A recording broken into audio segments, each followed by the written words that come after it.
Alright, welcome to my Fight Night Tsarukyan versus Hooker full card breakdown. Sorry about the delay, guys. We'll still do, like, 13 minutes of questions, then get into the breakdown so we're not too far behind schedule.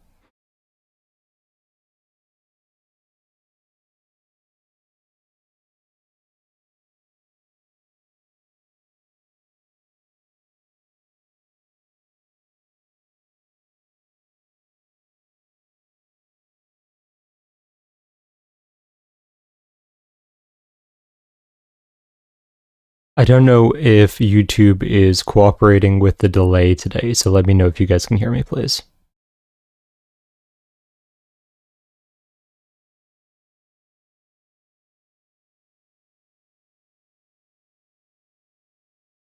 Can you hear me? Okay, great. Okay, sorry about the delay. We'll get into things pretty quickly. So starting off with the questions you guys already asked. Does Islam school all welterweights? Also, did Brady get fraud checked, or is Morales that good? So, does Islam beat all welterweights? There's a solid chance. I mean, he's not going to be like a minus 500 favorite against anyone. Everyone has a chance against them. I just don't know if I would pick anyone against him. Did Brady get fraud checked? It seems like Morales made a massive improvement because now he's done that to Burns and Brady back to back. But it's really hard to say because we just haven't seen much from Morales. If Morales does it like one more time, then he's just that good.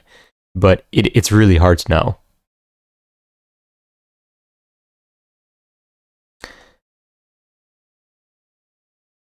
Who wins, John Silva or Volk? I feel like Volk would pick him apart and TKO him later rounds by ground and pound. Silva's a pretty bad matchup for Volk in my opinion because besides the fact that even John Silva gets better as the fight goes along, and Volk definitely is hittable if you make certain reads, Volk is not putting him out early. And the way you beat Silva is you damage him significantly before he can get his reads. So I feel like John Silva pretty comfortably wins there.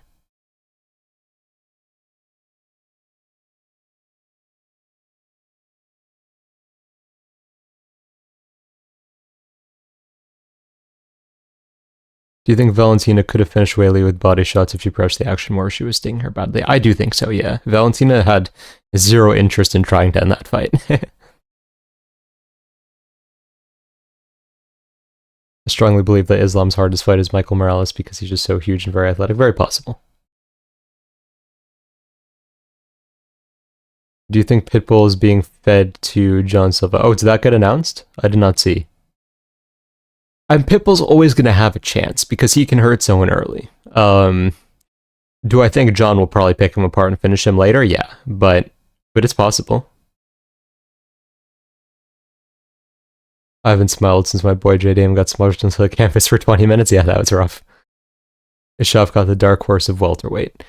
I don't think so, to be honest. I think like the dark horse would be more of like a Gabriel Bonfim or something. Who's better than a lot of people are giving credit for. Wins between Pratas or Morales. I would have to lean Pratas just because Morales is definitely hittable.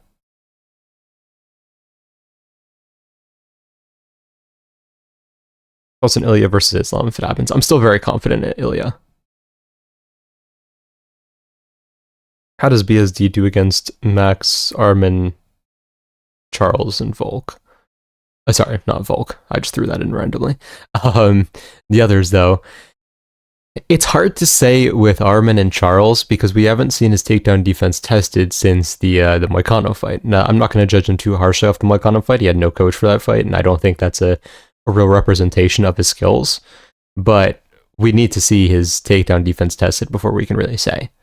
Against Max is going to be rough because he is going to have a very hard time finishing Max. If you can't finish Max, then, I mean, you have to fight relatively perfectly, which I don't know if you can do. Does Usman get the next title shot? I don't think so. And Floyd versus Volk prediction. Volk should be able to just shut down the wrestling and win at least 3 rounds, because regardless of if Evloev has like better pure wrestling than Islam or not, which is always the argument, Evloev has no ability to harm you on the ground, so he's not really going to stack up many points there. The chances that he outpoints Volk in over 3 rounds seems pretty low to me. Does Pratas deserve to be ranked over Ian? Probably not. Thoughts on Allen going to lightweight? I mean, he needs to settle into his career. He keeps getting injured, and now he's changing weight classes. It's like, could he do well there? Yeah, 100%. His footwork is great. He's more technical than most lightweights. I would not be shocked if he beat a lot of them. But I don't know. It's just, it's strange because he hasn't really settled into his career. I believe Shavkat is overrated, as though a lot of people believe he's like a boogeyman. He's just dangerous, but he's a bit overrated in that, like, if you are a technical fighter and you know how to punish him, you definitely can. Morales hasn't fought a striker yet, since he just throws big meaty hooks. I see him having trouble against good strikers like Pratas. Yeah, I agree there. Do you think Vallejos versus Giga is a step up too soon? Not to mention Vallejos is severely undersized for featherweight. I think since Giga is older and really hasn't been as dangerous recently, it's fine for Vallejos. He still probably wins. It is a little bit fast, though, I will say, yes. How did you score the DDP versus Chimaev fight? I think I gave DDP round 5, which not everyone did, I get. I think that he was closer to ending the fight, though. And I think I gave 1 10-8 round to Chimaev. I forget which round, maybe it was like 3 or something. So I think I gave a 49-45. Thoughts on what Dana has been saying about Francis? I know everyone wants to hate on anything Dana says, and I 100% get it. But when it comes to Francis, I believe him because, I mean, just look at Francis's history. It's like, it's not exactly positive anywhere. Welterweight is dead. I mean, at least there's a lot of top contenders, but I get what you mean, yeah. Very sad Gaethje versus Hooker got canceled. That would have been fun, yeah. What makes you think Ilya doesn't get done in like Jack?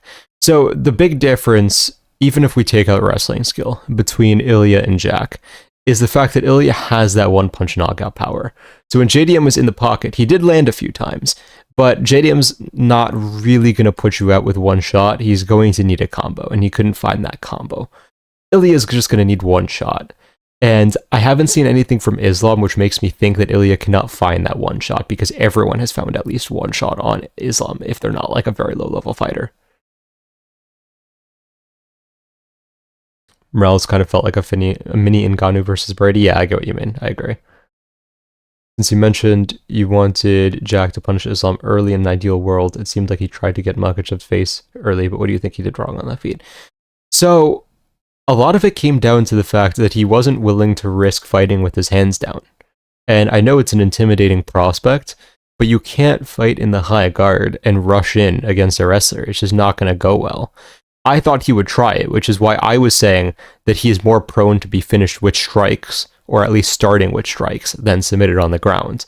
However, he just didn't take that risk and it didn't end up happening. ATW. Thoughts on Ilya versus Islam? Yeah, I mean, as I've been saying, I still think Ilya wins. JDM knocks out Shavkat, right? There's a pretty solid chance. Yeah, Shavkat just doesn't move his head at all. Did you overrate JDM? How do you rate him now? I don't think I overrated him. I was definitely very conscious he could lose that way. His grappling is still great. His striking is still great. His ability to translate into the grappling, maybe some questions still for sure. Even though his like defense on the ground was pretty solid, yeah, there were definitely some issues. I think JDM needs to adapt a long guard to compete with these grapplers. I don't like a long guard against grapplers either, to be honest. I know some people have been saying it's a good alternative. I'm not a fan of it. You can still shoot under it. I think he just needs to get very comfortable fighting with his hands down, which I do think he can do, which is why I don't know why he didn't try. Why he didn't try it, but it is what it is. Yeah, but if Francis put his hands on an executive, he would have been fired on the spot. Maybe. I mean, UFC is willing to tolerate a lot if they think you're going to bring views. I mean, again, look at the whole like McGregor arc, right? He had some crazy times. He's still in the UFC.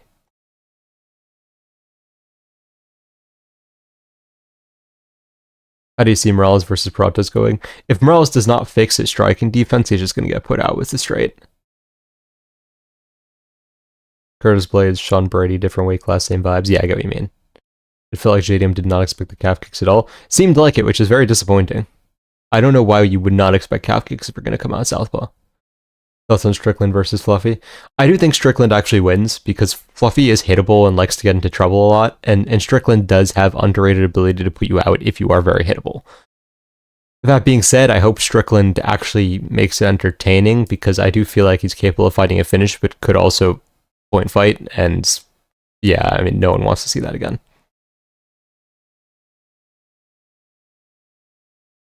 Protas with Chin Morel is bad. Keep the Zest Demon away from him. Fair. Islam's kicks look good. I liked how he was threatening head kicks as JDM ducked down.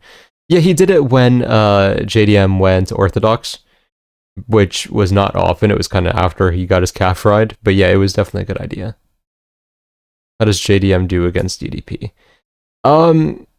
It's an interesting question, because DDP is definitely going to take a lot more risks than someone like Islam would.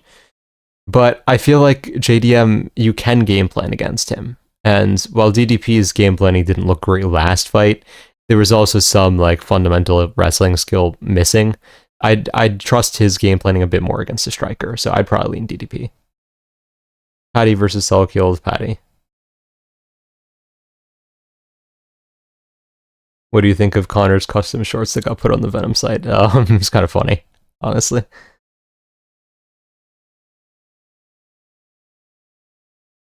JDM could have done that, but Islam was ripping leg kicks when JDM went southpaw and body high kicks when he went orthodox. Yeah, he couldn't go orthodox this fight. That was definitely something he could not do, in my opinion. In terms of the calf kicks, yeah, he just had to defend those. He didn't anticipate that, because Islam is never too kick. Islam is very kick heavy, though. That's the thing. Islam kicks a lot. I feel like people, they just kind of ignore that part of his game, but he prefers to kick more than box, even if he does end up boxing in some fights. The UFC tolerates Khabib's camp repeatedly randomly jumping people. Yeah. I mean, I don't know why no one sues them, to be honest, but it is what it is. What kind of striking defense openings did you see in Morales? I mean, he just like wings shots from the hips pretty much, right? He's very open to pretty much anything. Who says Islam doesn't kick Ilya's leg to shreds? Different stances. He's not going to lend calf kicks against Ilya. He might go for like head kicks to try to open up the takedown. That's an option, but he's not going to land calf kicks.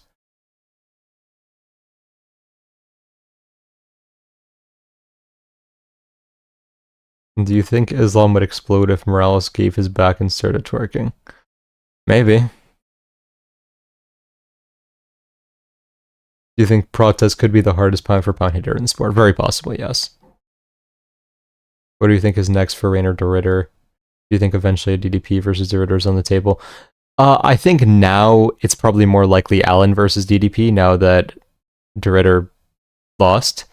I have a feeling because de Ridder's already old and did not have the best performance last time out, they'll just feed him to like someone like Gautier or something. Do you think Josh Van and Piotr Jan have real paths to victory at 323? I think Josh Van has a real path to victory. I don't think Piotr Jan does, to be honest.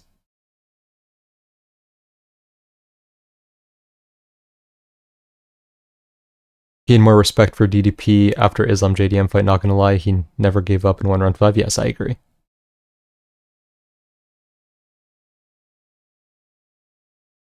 I caught Ian Garry going over half a round before they changed to 2.5 rounds. That's a pretty big mistake. That's interesting. Alright, we'll get into the analysis. I'm probably not going to put up polls for the first few because most people don't know the first few fighters. I'll do it for the important fights though, although I feel like in the important fights we have like a lot of massive favorites anyway, but that is what it is. Alright.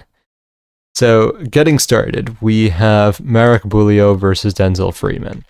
So, Marek Bulio, I will say this, all of his opponents, the way I put it in my betting service, is that all of his opponents have not been cans, they have been pre-crushed cans. They have been like the lowest of the low level. Like heavyweights who are out of shape and working a full-time job and pretty much just showing up for the $100 paycheck and are willing to quit in about 10 seconds. He's going to kick and throw long jabs on the outside and then just run into the clinch as quickly as possible. He's going to look for like trips in the clinch. He'll use a variety of takedowns, but he's never struggled much, so we don't really know what will happen if he does. he'll just look to get to dominant position, which has been very easy against the pre-crushed cans, and then he'll just use ground and pound, or if they just give up their back immediately, he'll sub them. There's really not much tape. Like, every single fight he's had has ended pretty much near instantly, and near instantly, I mean like under a minute instantly. And of course, the comp is so low quality, we just cannot tell much. He is a BJJ guy, though. He has apparently competed in BJJ, though I can't find his BJJ matches or any like record of what happened in them, so I don't fully know. He has had tape of him working on his boxing recently, and it looks decent. It's obviously a lot easier to look decent when you're on pads than when you're in the actual fight, though, so we really have no clue what's going to happen if he gets a takedown stuffed. Freeman, on the other hand, has been a bit more tested. He's fought decent comp. He will shoot double legs at range. That is his main game plan. He is a wrestler. He has reasonable grappling skill. He's usually going to try to work to mount, but like he will go for stuff like darces. Like he does no actual submissions, which is surprising for a heavyweight. His striking defense is not great in general. There's no specifics, he just doesn't really defend, but like his counters are reasonable. If you overextend and you miss something like that, he'll hit you with like a check hook or come in, throw a head kick as you're trying to go out, stuff like that. He has interesting technique for a heavyweight. Like he'll throw more double jabs than I see most heavyweights do. He'll throw side kicks a lot, which is something you never really see heavyweights do.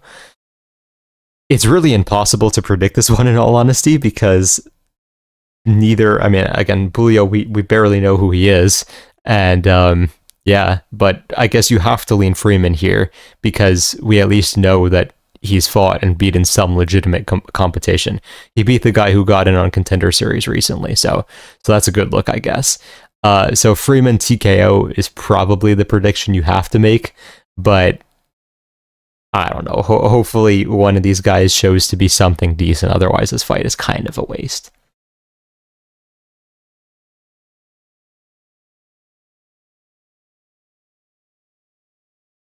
You do a poll for also Almabayev. Yeah, once we get to like fights that are as notable as that, we will. All right, Nurullo Alia versus Shamrock. So Nurullo I cannot say his name. Aliev, let's just say, is a pure wrestler. Like he's going to try to stay on the feet as little time as possible. And if he is on the feet, he's mainly going to circle around on the outside and wait for you to overcommit with something and then try to shoot in on a double leg.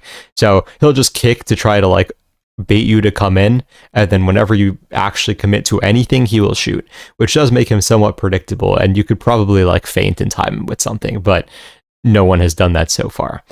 He did bite one of his opponents, so I don't even know what to say about that, but I thought I might as well throw it in because it happened. If he gets the opportunity, he will land ground and pound, but most of the time, he is very fine just controlling for the entire fight and just doing enough that the fight does not get stood up. Like, he's really not going to look for damage, finish, whatever, unless you like literally just offer him the opportunity. He does slow down a bit as the fight goes along, which did in part lead to him losing the third round of his last fight. He's another one of those fighters that, again, we have a lot of question marks around, because he hasn't been forced to stand much. The only time he was really forced to stand was the third round of his last fight, and he kind of just gave up the round because he was too up and just did nothing. so if he's gonna do that when he's like already down a round or something like that, it could definitely go much worse for him. But I guess if he's already up to, then it is what it is. Shamrock, on the other hand, is a more submission grappler. So even though he will wrestle a lot as well, he is looking to get to the back and lock up a submission from there. Because he's a grappler, he's also fine being taken down. He doesn't really try to stuff takedowns. He throws a large diversity of kicks on the outside, kind of similar to Aliev, except his kicks are more dangerous. They're not just to bait you in, they are actually to cause damage. In all honesty, his wrestling kind of sucks. Like, he'll shoot to get you to the fence and then try to grind for a takedown there, but he's not particularly good at anything. His chain wrestling is probably his best way to get the grappling going, because then at least he has the opportunity to work to the back. But overall, it's not the most imposing, and hands have kind of shut it down at times. He will, as I was saying, give up takedowns very easily, which is not a great sign in this fight, in my opinion. Aliev is someone, again, who, if you throw a kick, he's going to just time that kick and then shoot in a double leg right after. With Shamrock being so reliant on kicking and also not having great takedown defense, what's probably going to happen the entire fight is Shamrock throws a kick, Aliev times it, shoots right after, takes him down, does minimal damage because Shamrock is trying to work off his back and doesn't really care about getting back to the feet, and then we spend the entire round there landing half a significant strike per minute. So, Aliev decision has to be the prediction. I expect this one to be super boring, in all honesty.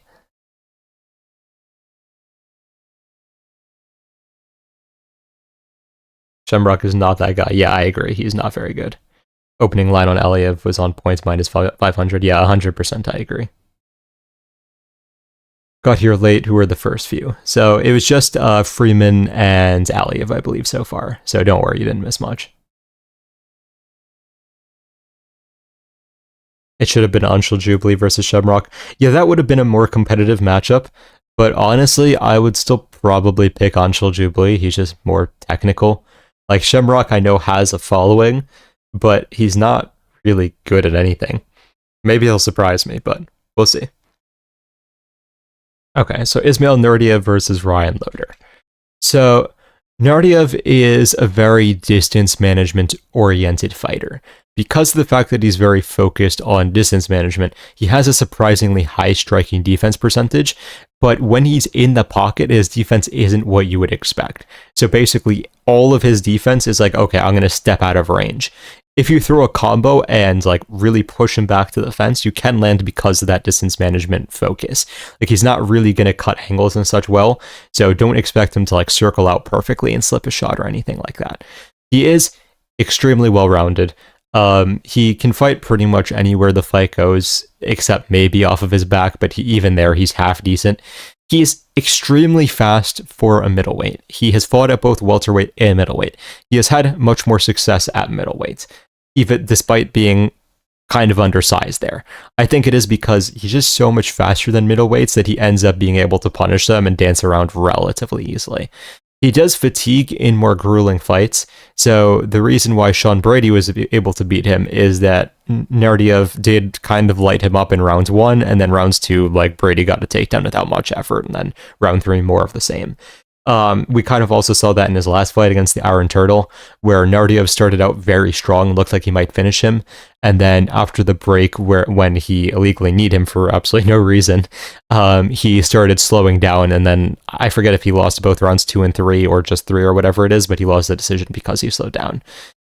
He can be a bit predictable in how he fades backwards, as I was saying, so even though the distance management is strong and he has good defense, it's like, okay, if you throw a 4-piece combo at him and you know that he's going to fade backwards, you can definitely catch him.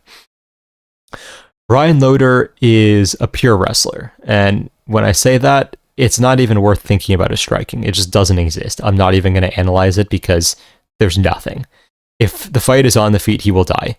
Like, that is just as simple as it is. Bakoyev is a terrible fighter, and Bakoyev was lighting him up on the feet, so yeah, that says a lot. He will change up how he takes you down. Sometimes he'll push you against the fence and chain wrestle, sometimes he'll shoot a blast double in the center, and so on. So his wrestling is legit in that he definitely has enough diversity in his game to make it a bit difficult to defend. On the ground, he's looking to a position where he can ground and pound. His scrambling is decent, but we have seen high-level grapplers beat it. Even Valentin was able to take the back, like, I think twice in the fight, and almost lock up a sub at one point. So it's not the most convincing control on the ground, even though if he does get you in a good position, he will definitely punish.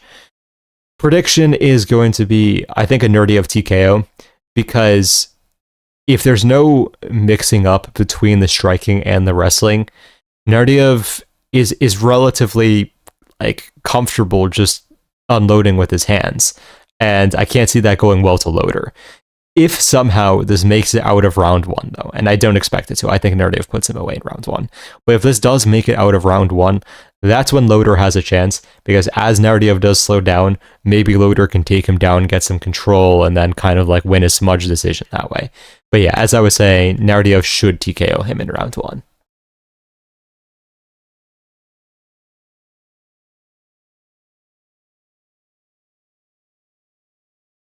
Okay, so I will probably do a poll for this fight because it is the first like very interesting fight here.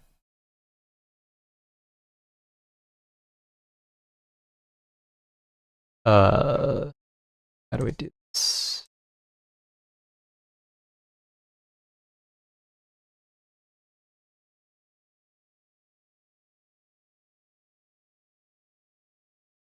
Okay, there we go. Poll is live.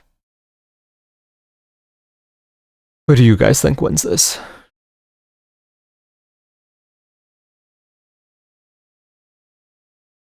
So far, we have a lean towards Topuria, 70%.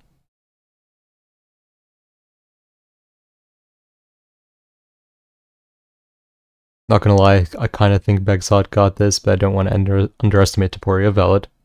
Bekzat for sure, fair. Bekzat is tough, but I believe in Topuria, fair enough. Bekzat is 3 times the experience of Topuria, it'll be interesting. Yeah, that factor will definitely be interesting. Bekzat is so fast, yeah, he is insanely fast. So far, 74% on Topuria. We'll end this in about 10 seconds, but it definitely seems like you guys, we're down to 71% Topuria. I'll back up 74.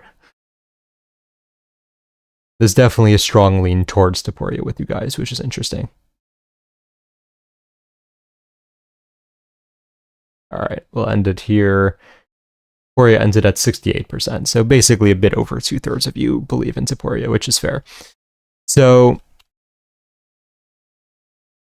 starting with Bekzat, he is extremely fast, as one of you were saying.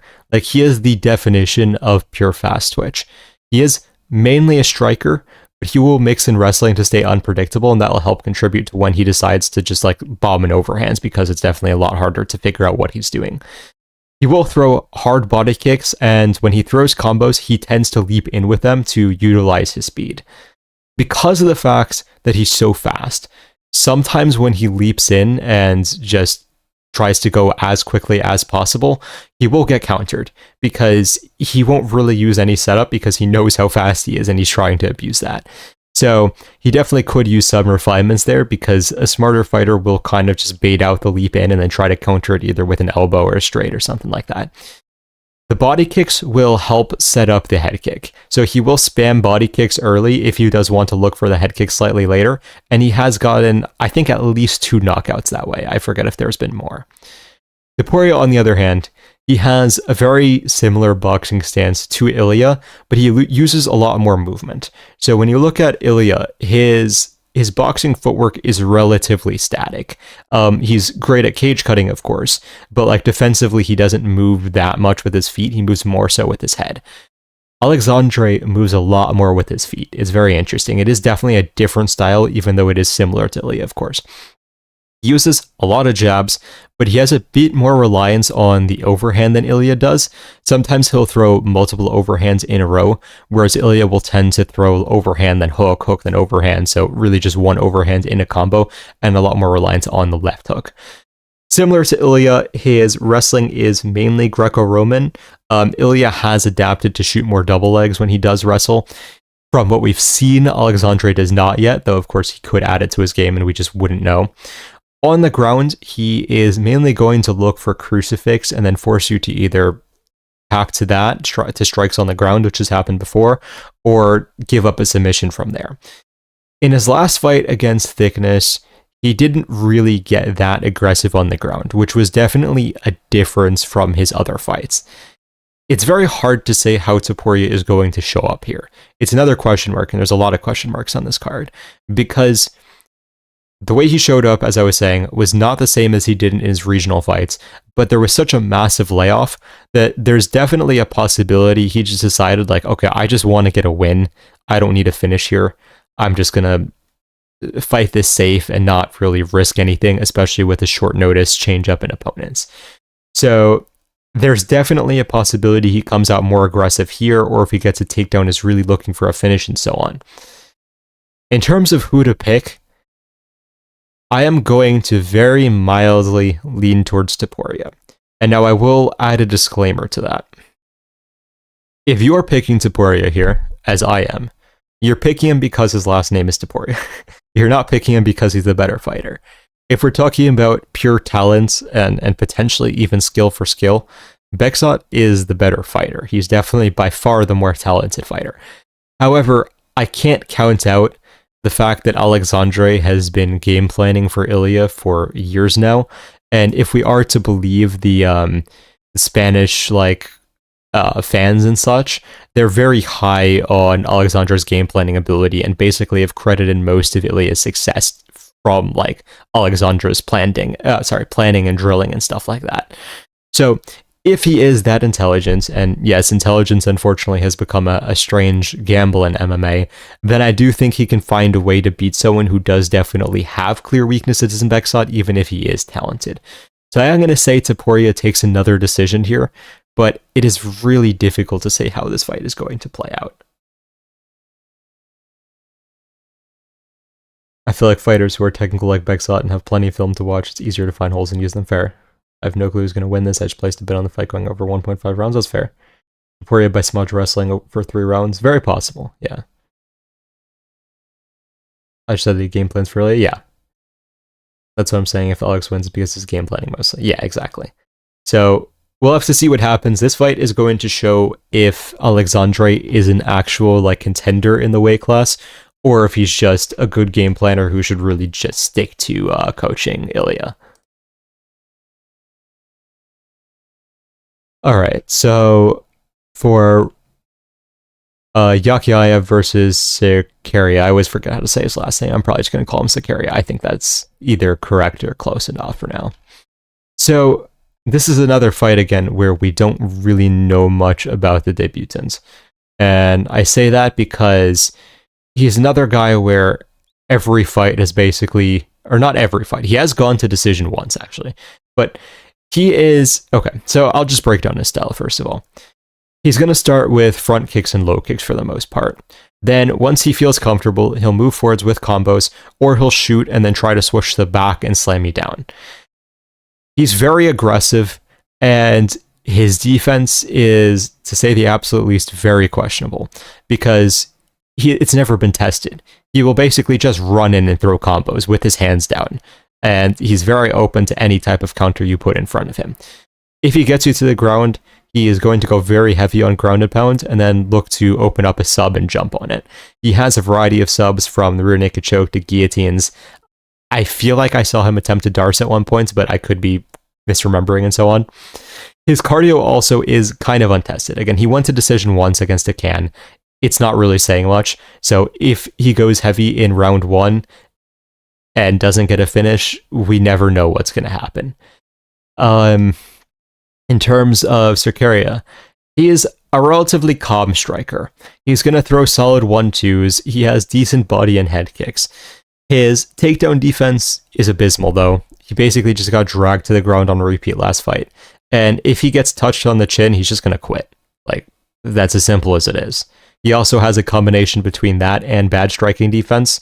So, long story short, he sucks at everything. Obviously, you have to go with Yakhyaev. He probably is going to absolutely eviscerate Cerqueira here.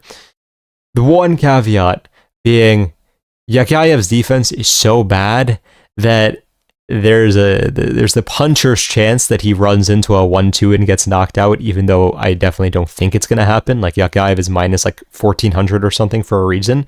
But would I play a minus 1400 on someone who's just going to run in and could potentially get starched by a 1-2? Probably not, personally. As some of you probably saw on Instagram for my free pick for this fight, I did bet under 0.5 rounds at plus 175, because I feel like that protects us even if Yakhyaev runs in and gets starched, and Cerqueira has gotten finished in under half a round twice. So I don't know why the odds for that are better than plus 100. It should be kind of even money in my opinion. Plus 175 for under half a round here is a gift. If you guys do want more bets and you are betting on this event as a whole, do consider signing up for my betting service. We're up around 250 units on the year, and we have plenty of other algorithms. The 250 units is just on the base strategy. We've hit 2 plus 25,000 parlays in the last months, so definitely getting better at long shot parlays, to say the least. The link is in the description here if you want to sign up for that. Otherwise, we will move on. Raphael has a six-pack bet the house fair. Wellmaker scarred me. I'm never betting under half rounds. That's fair. I feel like you only want to bet half rounds against like absolute cans where there's a massive favorite. But I will put out a poll for this fight as requested. So this, for those of you who are listening and not watching, is Alex Perez versus Asu Almabayev.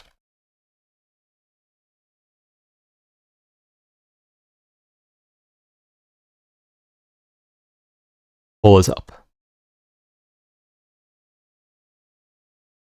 Are you going over 322? Yeah, so after we go through the breakdown, we'll go back to 322. So far, large majority of you taking Asu, we're at 85%.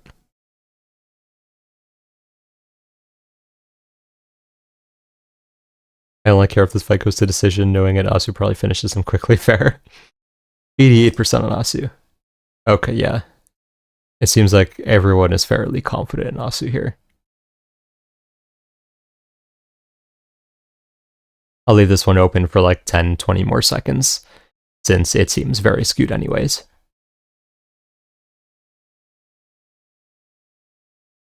I wish I can bet, but California won't allow me. There are ways of getting around it in California, I will say that much. You'll have to do your research if you want to, but there are ways. I don't think Perez is that washed. I thought he was beating Tyra. That's fair. Perez has American strength. Fair. If Asu had good submission threat, he'd be a serious threat in my opinion. Fair. Alright, we will end the poll here at 74%.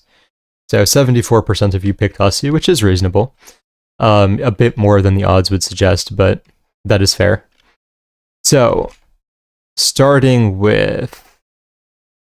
who's first here in my notes? The bout orders got changed a lot. My notes are in completely wrong order now. Okay, so starting with Alex Perez. He is a relatively well-rounded fighter. His striking is mainly blitzing with hooks and overhand combos. He will switch things up and wrestle, and sometimes he'll shoot, and then sometimes he'll try to catch you against the fence with his hands. So by mixing up between the two, he will like sometimes mess with his opponent's hands, and they'll defend a takedown when he's actually throwing an overhand, and so on. So it's a good misdirection there. He has relatively strong calf kicks, which is an underrated part of his game, although it doesn't always get utilized because when he is fighting against wrestlers, he tends to not throw it as frequently. He does have relatively solid distance management.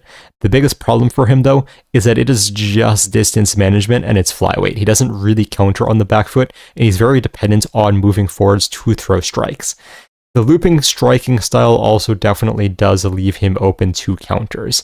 In the, God, I'm blanking on his name, but in one fight where he got knocked out, it was because he just kept getting countered off of his looping strikes. Almabayev is mainly a wrestler, but he's definitely going to throw heavy on the feet as well. His stand-up is mainly hooks and overhands as well, so I guess very similar on both sides there, except he tends to throw it more so static, while Perez tends to throw it like in combos moving forwards. He will throw some hard kicks, but a lot of those kicks are like overly dynamic. They'll be like spinning hook kicks and such that are just not very close, so haven't been very effective, at least in the UFC. I don't know if he landed some on like the regional scene or something. That's why he started doing it more. If you give an opening like a kick or overextension, he'll use that to get to the body lock and then try to throw you down from there. So kind of similar to Yakhyaev in the sense of waiting for that overextension, except he will instead of shooting for the double leg, try to get to the body lock and then control more quickly. If he cannot get to the body lock very quickly, then he will actually just shoot on the double leg normally and then try to work to the body lock from there. Sometimes he will maintain the body lock to try to get to the back. It depends how close a fight is. In closer fights, he'll be very content just getting half guard or even full guard and just trying to win the round very barely from there. But if he's ahead and he's having his way pretty easily, then he'll try to get to the back and look for a submission, though he usually doesn't find it. Because he loads up so much on the feet, he definitely can be a bit open, and he's very predictable with what he throws, because it's just, again, you only really have to defend hooks and overhands and the occasional, like, extremely dynamic kick. So, the interesting thing about this fight is that even though everyone is picking Almabayev, and I agree, I am picking Almabayev to be clear, I think this has a very solid chance of being a very close fight, because Perez's anti-wrestling is very good. What's problematic for him is his anti-grappling isn't great. So people are able to work to his back like fairly easily if they are submission artists. Almabayev doesn't really have that submission threat and the same scrambling as someone like, say, a Tyra or a Pantoja. So I don't think it's going to be as easy, and I can see this getting stuck as a striking battle.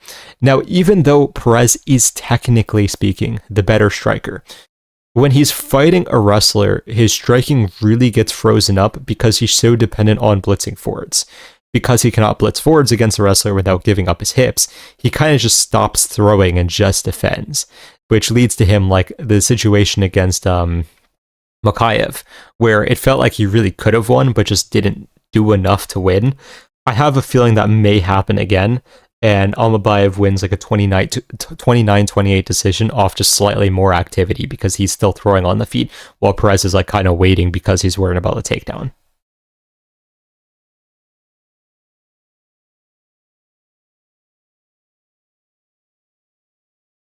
I feel like Asu is a mini peck and we'll just kind of done. Fair. Sorry I'm late, but what was the pick on Bekzat versus Topuria? That's the only prelim I care about. I am leaning Topuria very tentatively.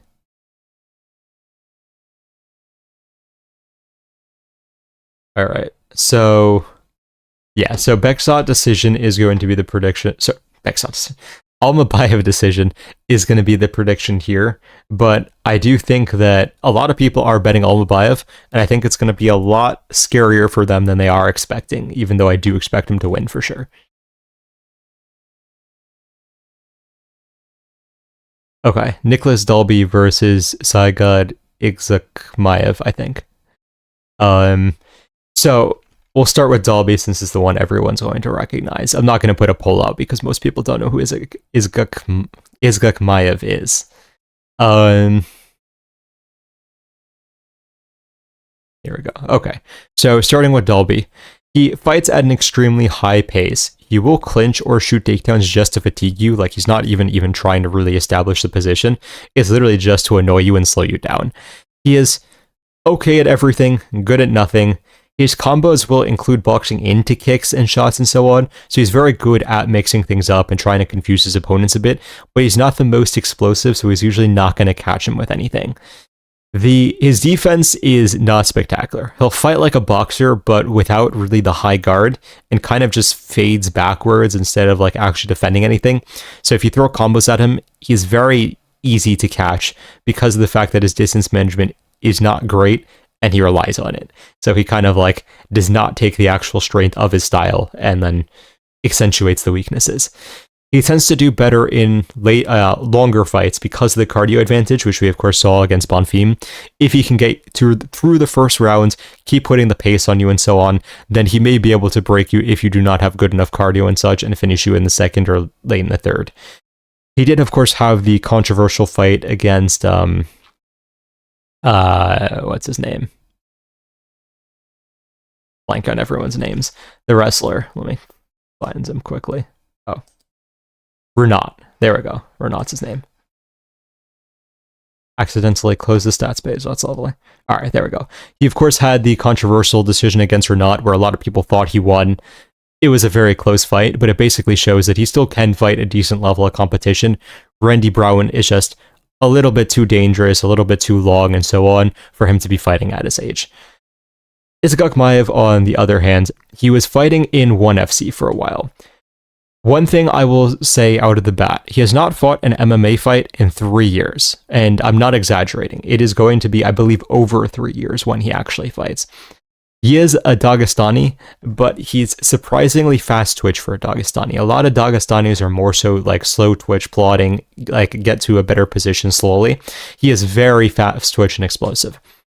His takedowns are mainly double legs against the fence, and then once he gets his hand lock, he's just going to explode and try to slam you down. He's not going to transition like a typical Dagestani and like slowly progress to the takedown. He's just going to go full force and try to get it done. On the feet, he has a solid jab. Outside of that, he will explosively jump into the pocket. All of his strikes are thrown like full power, full intention to knock you out. Because of that, and the fact that he's willing to lunge in, kind of similar to Bekzat, he can overextend and get countered. He will counter instead of playing full defense. Now, this does have pros and cons, because he is always very dangerous, but if you hit him hard, he's probably just going to take it and get hurt, because of the fact that he will try to throw like a lead hook counter or something like that instead of guarding his face or moving or anything like that. So he's a very full offense fighter, very little defense. Has okay movement defensively. It's nothing crazy, and he hasn't really fought a high enough level of competition to see where the limits to that are. This is a harder fight to pick than I feel like people are making it out to be, because first of all, of course, the massive layoff for Yakhyaev is not something you usually want to see. But then beyond that, his quality of competition has been abysmal. Like, his best win was like a 40-something-year-old Shinya Aoki. And Aoki's good, but at 40-something years old, he has like zero durability. Like, Dalby is still much closer to his prime than Aoki was. So it's really not saying much that he beat Aoki, in my opinion. I will tentatively pick Yakhyaev. He should win this fight, and that he's being set up to.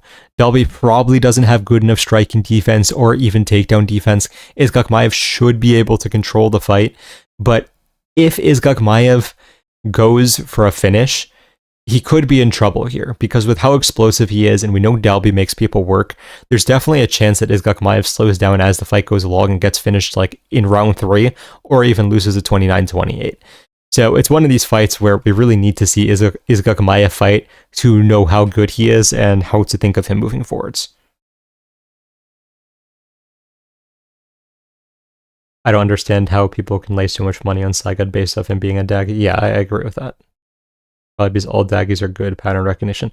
All Daggies are not good, though. There have been a lot of failed Daggy prospects. There are definitely probably a higher percentage of good Daggies than maybe other countries, but they're definitely not all good.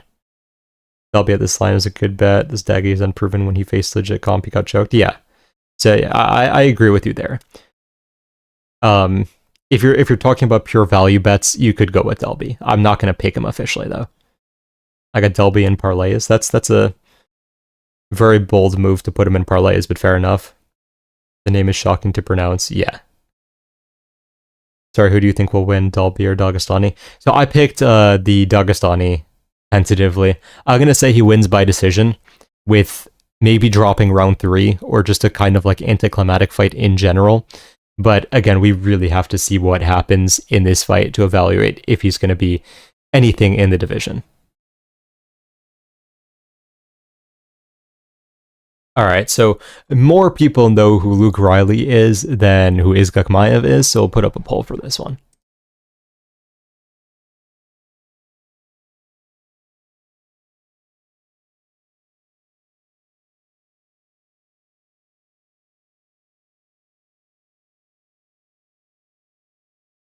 Alright, poll is up. 75% on Riley, 60% on Riley.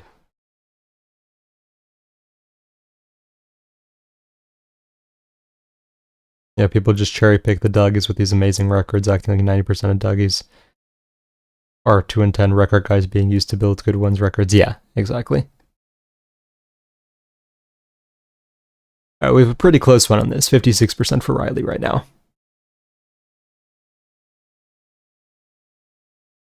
Discord members, no. Yes.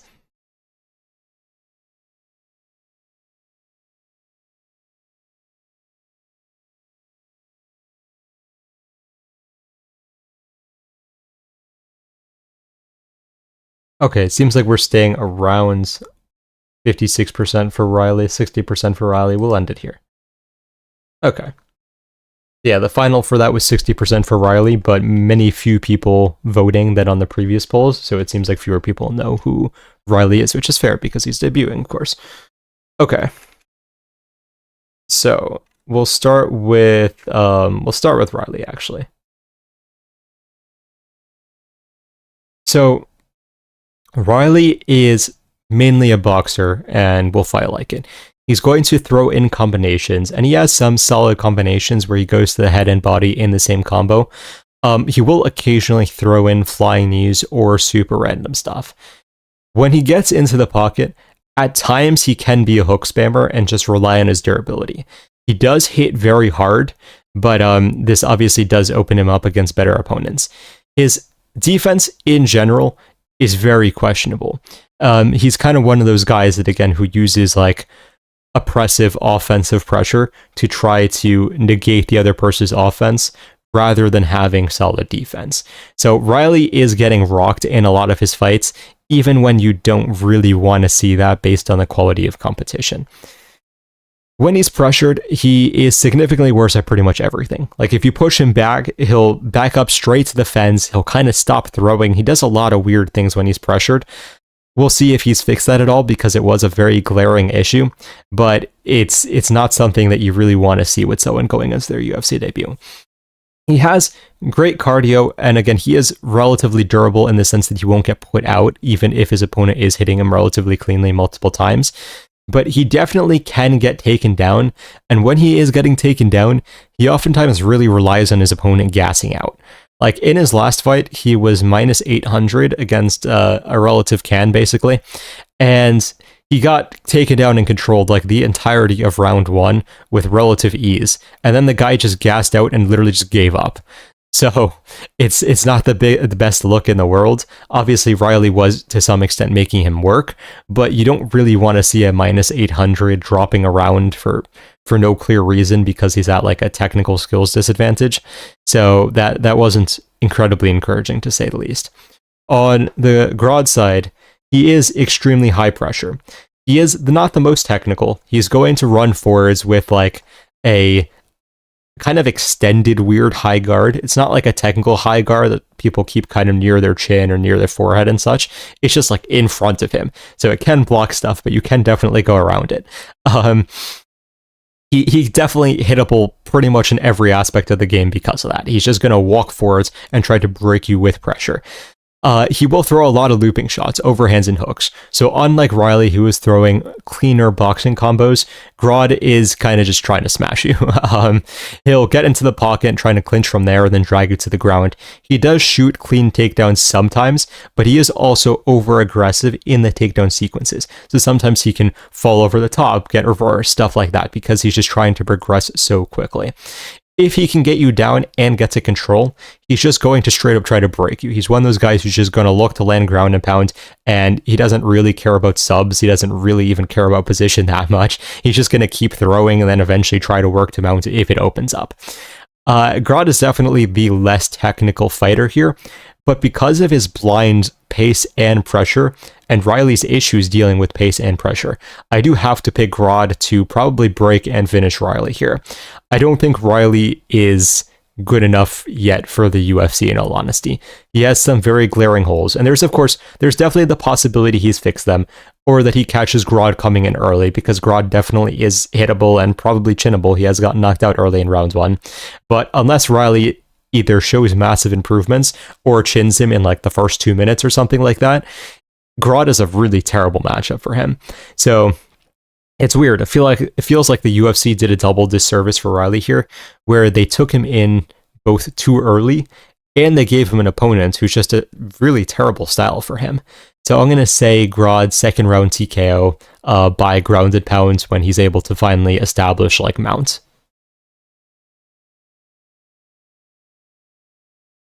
Do you think Riley is better than Vucenic? No, I think Vucenic is much better than Riley. What happened to Spivak? I actually don't know.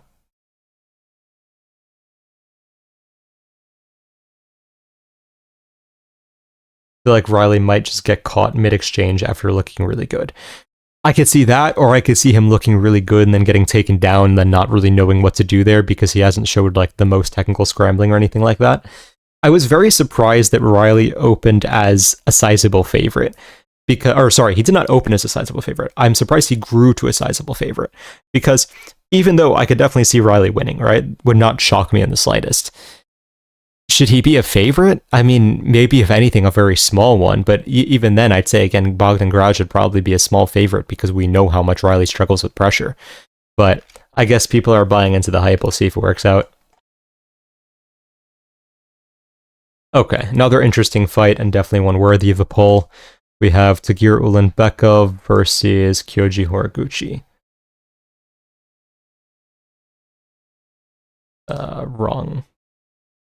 Wrong thing. That's a Q&A, not a poll.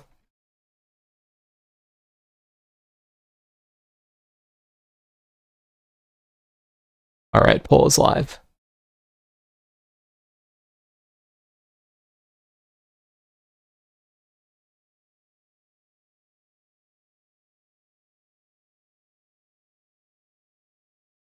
How does Prime Usman do against current welterweights? I think he beats them all, not gonna lie.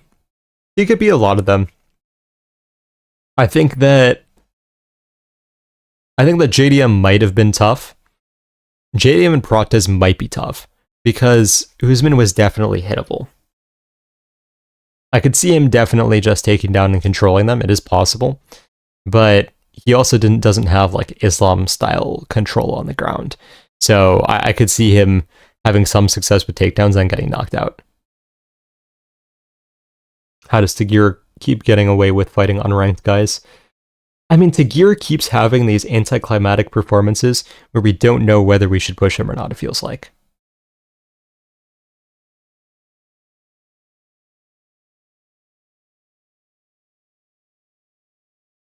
Alright, so Horiguchi is sitting at 64%, 67%.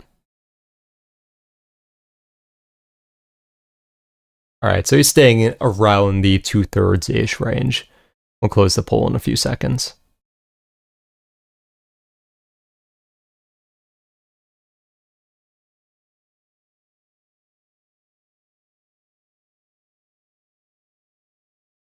Alright, so poll ends at 63% for Horiguchi. Okay. So Tagir, of course, is a Dagestani wrestler. He has somewhat dangerous striking, and I say somewhat in the sense that it is actually powerful and it can hurt you. He has decent teeps, specifically throwing out to set up takedowns and such, and he will throw out low kicks, high kicks, and so on. So he's a bit more kicking intensive, kind of like that Umar phenotype of fighter, to say the least. The way he throws, especially his punches, though, feels extremely stiff. Like, he'll pump it out in a very weird way that looks extremely unnatural and, like, uncomfortable. Like, he just doesn't want to be throwing punches. Usually, he shoots in on a double. He'll transition to throws or sweeps against the fence if he can't get you in on the initial double. On the ground, he's going to focus mainly on ground and pound, but he's willing to take a bit of a risk to chase subs, especially if he feels like he's ahead. So if you start getting up, he will jump on a guillotine, or he will try to, like, jump on the back, and so on. His last few performances has been weird because even though he clearly won, you were left feeling like, is he the better fighter here? I don't know. Because against Azat Maksum, which is a win that did not age well, to say the least, Maksum stuffed all of Tagir's takedowns and got 2 takedowns of his own, I believe. And not that Azat Maksum has bad wrestling by any means, but should you really not be getting a single takedown on him? And then similar thing with Clayton Carpenter, where he has he does clearly beat Clayton Carpenter, but in a very anticlimactic and somewhat close performance, where then Clayton Carpenter gets shut out completely by Filo in his next fight. So none of his wins have aged particularly well, which makes it very hard to evaluate exactly where he is. On the other hand, with Horiguchi, he is a very footwork-oriented fighter. it's extremely difficult to hit him cleanly. He will move in and out a lot. He has a good lunging jab, and if you're going to try to apply pressure or look for a big shot, he's very good at circling and moving on the outside so that you just cannot set anything up. It frustrates a lot of fighters to the point they just start throwing stupid stuff and end up making the fight very easy for him. He will mix in wrestling with the striking extremely well. So because he has that lunging jab and such, it helps set up for when he wants to go to a blast double instead. So once he is on the top, he will then ground and pound and try to open up the back. Then he'll chase a submission once the back is open. He doesn't really stick with the ground and pound, even though I feel like he actually could do a little bit better if he did stick with the ground and pound longer. But yeah, as soon as possible, he'll try to jump on the back, lock up the rear naked choke there. His footwork reliance can definitely open him up a bit to takedowns, because if you know that he's going to back up and circle and such, you can start a combination and then kind of just shoot under as his hips are behind his feet, and that's the easiest time to just get him down and try to control him from there. Like, DJ did take him down a ridiculous number of times in a single fight, and of course ended it with an armbar in round 5. So game plans like that are possible, although of course not easy because he is hard to time, pin down, and so on. This fight is very difficult to predict because Horiguchi, again, has been fighting on, I don't want to say regional scene because it included like Bellator and Ryzen and such for a while, but he's been fighting slightly lower level competition for a bit, let's say. However, before that, he did fight very high level competition outside of the UFC as well. So he was fighting Sergio Perez, which maybe not the best fighter of all time, but he is relatively solid. He fought Azekura twice, he fought Manil Kopp, people like that, where it's like, okay, these are legitimate wins, even if they're not like absolute world beaters and such. In terms of prediction here, I'm probably going to lean very tentatively towards a Horiguchi decision, because I think he's just been doing okay against very good fighters, where Tagir has been doing okay against very mid fighters. It's really hard to see Tagir go to a very close decision against Muxim, where a lot of people thought he lost, and then be like, oh, he's going to beat Horiguchi. If Horiguchi was a few years younger, I would be picking him without hesitation. There is a worry that he is slowing down a little bit, and I do definitely see that, but I think that he still probably has enough to beat Tagir, who's kind of always disappointed. But we'll have to see. This fight is going to be a very good gauge of where Horiguchi is. Because if Horiguchi can win this in more dominant fashion than I'm expecting, well, then maybe he's a legitimate contender again.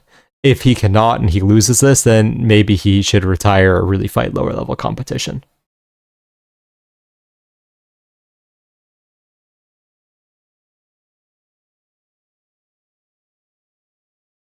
I love you, MMA Oracle. Thank you.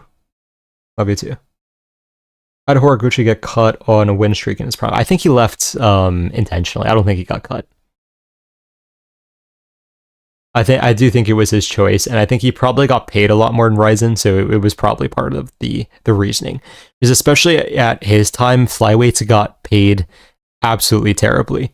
Like, even DJ didn't get that much money. So going to Ryzen, where he was a massive star and he was probably making like literally triple, if not more, I mean, definitely was a good career move to say the least. How does Pantoja do against DJ, Cejudo, and Dodson? I mean, Dodson's a relatively easy fight for him. Cejudo is an interesting one, but I would say he probably wins. And DJ, I do think he actually does win, because DJ would have a very hard time hurting him. And DJ did have a problem that when he was taken down by a good grappler, he wasn't the best at scrambling back to his feet. He also did end up in certain submissions attempts sometimes. Though if you're in a very close guillotine by Tim Elliott, I feel like Pantoja is going to catch you with something.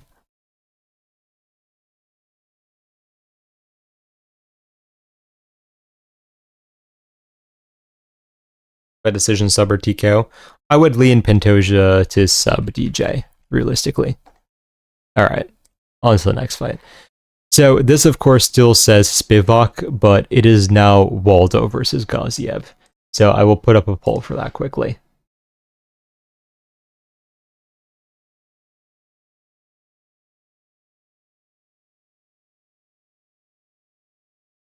Alright, poll is live.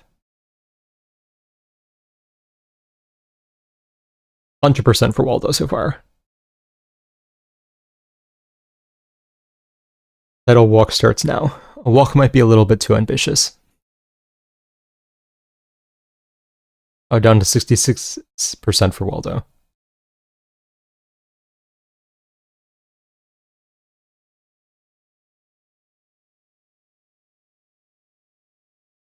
What are your thoughts on people discrediting Imavov and DDP by saying that Adesanya was out of prime? I feel like Adesanya looks the best he ever had against DDP.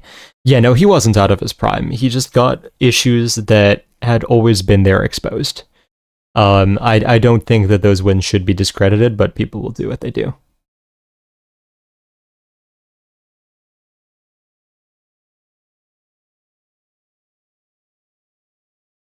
Title meandering starts now. Fair. Oh, damn, I didn't know it was Waldo. I love Waldo. Fair.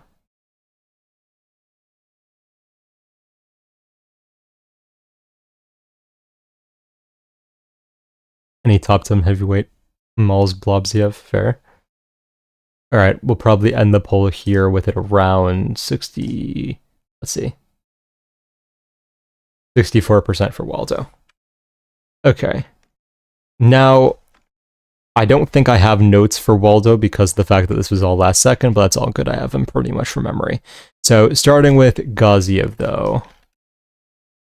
So, Gaziev is a high-pressure striker. He's going to move forward. He has a lot of power in his hands, and he's just going to try to break you with the pace and his power. Especially if he feels like he has you first, he's just going to start slinging volume as much as possible.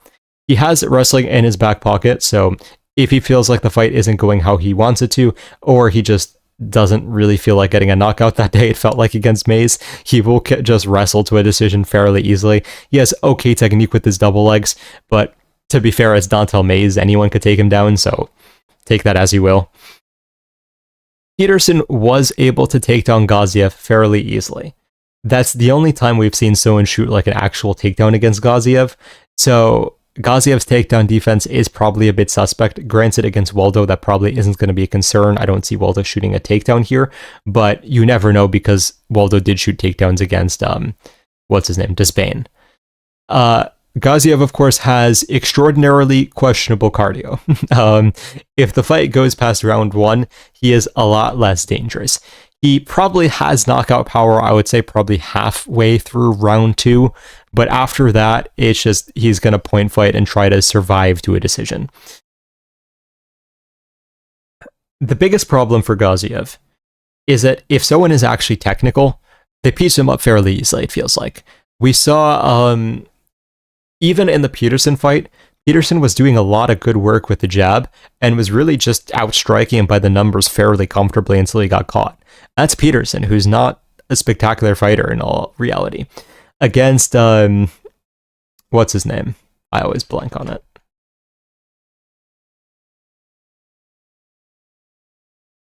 Rosenstrike, yeah.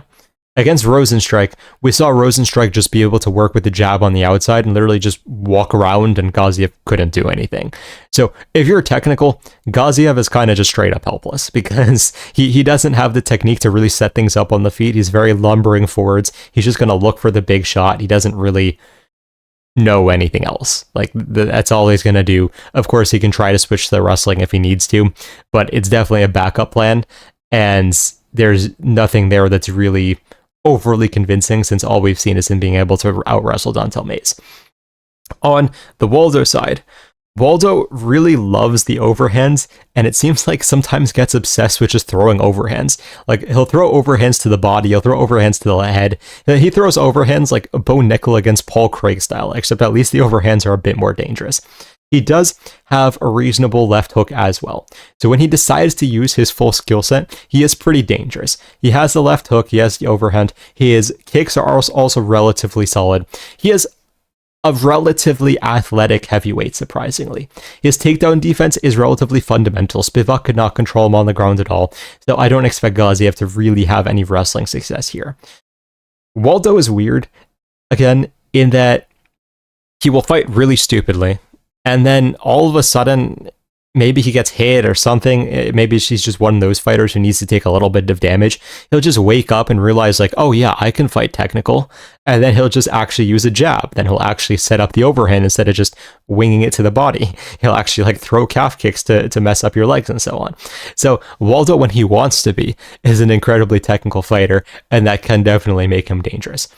Waldo definitely has to be the pick here. I mean, he's just better at everything than Gaziev is for the most part. Maybe in offensive wrestling, Gaziev has an edge. We don't know how much short notice is going to change things. I don't think it should be much since it's heavyweight, there's no weight cut and so on. Waldo did fight not that long ago. As long as his vision is back completely, he should be okay here. This should be a Waldo TKO. Waldo has more power than I think someone like Rosenstrike did. Or at least Rosenstrike got a lot less willing to use his power at that point in his career, I should say. Rosenstrike did have power, he just didn't really commit to it later. Where Waldo can definitely knock you out with the overhand and such. So I'm going to say Waldo lands an overhand, gets like a round 1 or 2 knockout.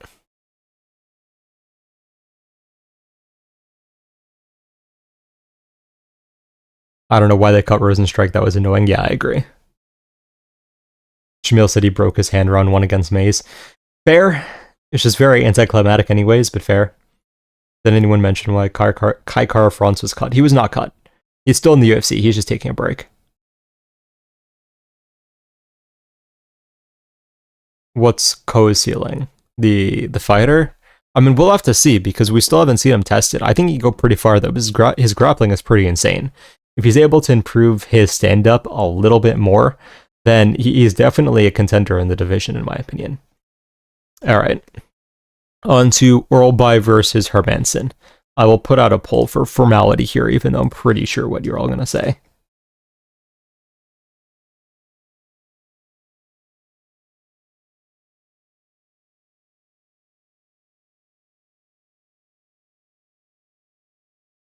Alright, the poll is up.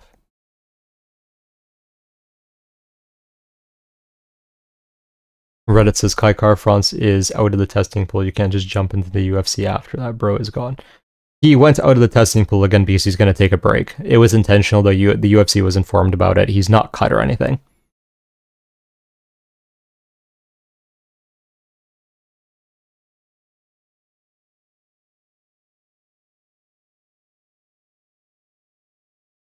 Who is your most confident pick on the card who isn't a big favorite? You have to join the betting service for that one.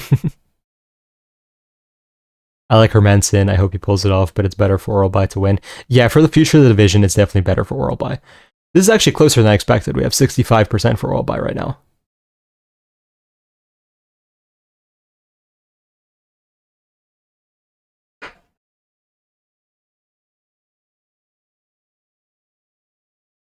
Hermansson is crafty, fair. Orolbai is a dog. He's actually a really sweet guy, IRL. Fair. Alright, we'll end the poll here.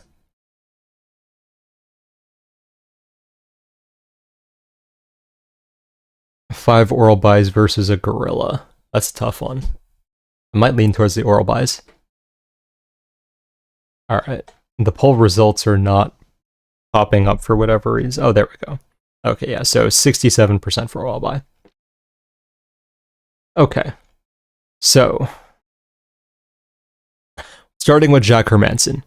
He was originally a very high-paced grappler who kind of turned into a point fighter. He's good at kicking and moving on the outside. He has a large variety of kicks, and he's very good at not like getting stuck against the fence, or at least he was. He will circle relatively well. When he does shoot, he shoots mainly on the double leg, but he's not a crazy chain wrestler. It's usually one shot and done. If he doesn't get it, maybe he strikes a few times, then he reshoots, but he's not going to like shoot you to the fence, then go for like a throw, and then so on. On the ground, he is extremely dangerous. If he gets on top, he's going to throw and land a lot of heavy ground and pound, and then usually look for his like signature guillotine choke, which a lot of people argue is not a guillotine and it's an arm triangle, but it's in the position of a guillotine, so we'll call it a guillotine. He sometimes can struggle with longer combos because he does leave his chin up in the air when he fades backwards. Especially when he was younger in his career, he did a very good job of circling, as I was saying, but we have seen in recent fights, he's not as fundamentally sound when he's on the back foot. He's definitely backed up straight a lot more frequently than he used to, which is a big problem, especially again with the fact that he's not really keeping much of a guard and he is leaving his chin up. That definitely came into play against Robocop when Robocop basically just landed a three-piece combo because of the fact that Hermansson did exactly what I was saying. Orolbai is an extreme chain wrestler. He will shoot, he will continue to chain wrestle to a body lock, then he'll just chain with the body lock until he can open up a submission. If you get up, he'll immediately be back on a double leg. He can switch to a single leg and so on. He'll just do anything you could think of in the wrestling in continuous sequence until he can establish good position. He is extremely durable. He has taken a lot of damage and seems pretty much perfectly fine with it, which makes sense given his appearance. His striking is reasonable. He has a decent jab and combos on the outside. There's just no real defense on the outside because he's used to the fact that his wrestling threat can stop people from really unloading on the feet.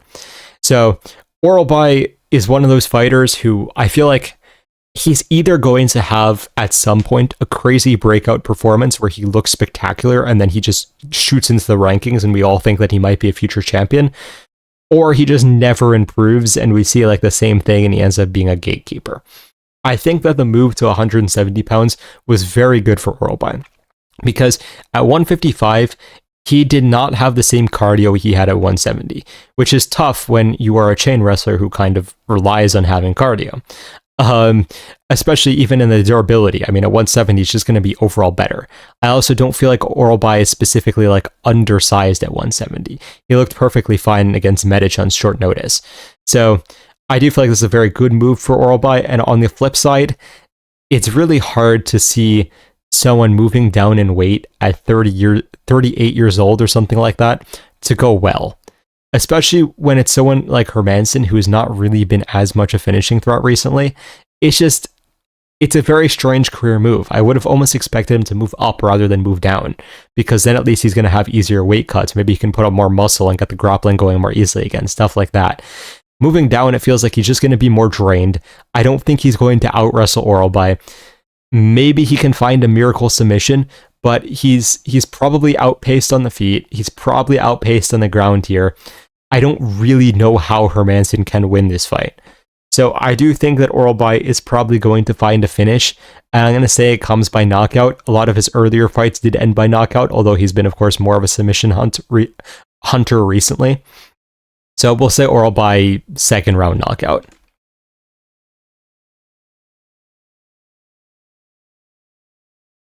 27 means he was born in 27 BC, valid. Orolbai will have 2x the lighter man skill. Yeah, that is true. Hope he gets more skilled. Would be nice to see him ranked in the future. Yeah, agreed.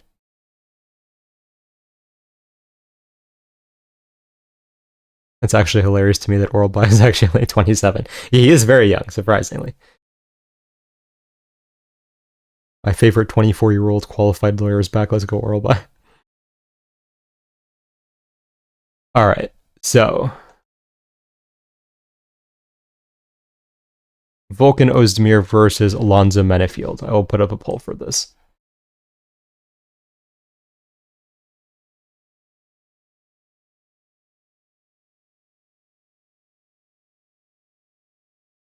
Poll is live. What's your fight of the year for 2025? It's always so hard to remember this when people ask you off the cuff. I would have to look back, honestly. Menifield came to my gym. Interesting. How was it?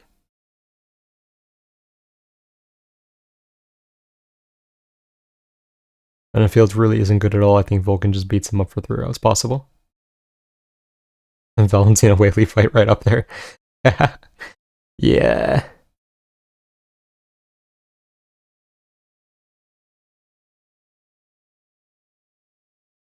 Do you think Orolbai tallies his wins on a cave wall? Very possible. Oezdemir by round 2 TKO. Fair. We have 100% for Oezdemir. No, it's picking Menifield. That's wild. I don't think we've ever had that before. I'll end the poll in like 10 seconds.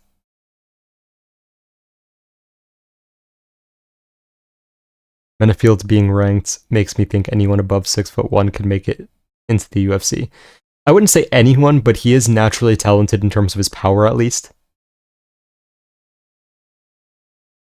All right, we'll end the poll. Yeah, 100% for Oezdemir. Okay. So, Volkan Oezdemir is at his best when he is counter-striking.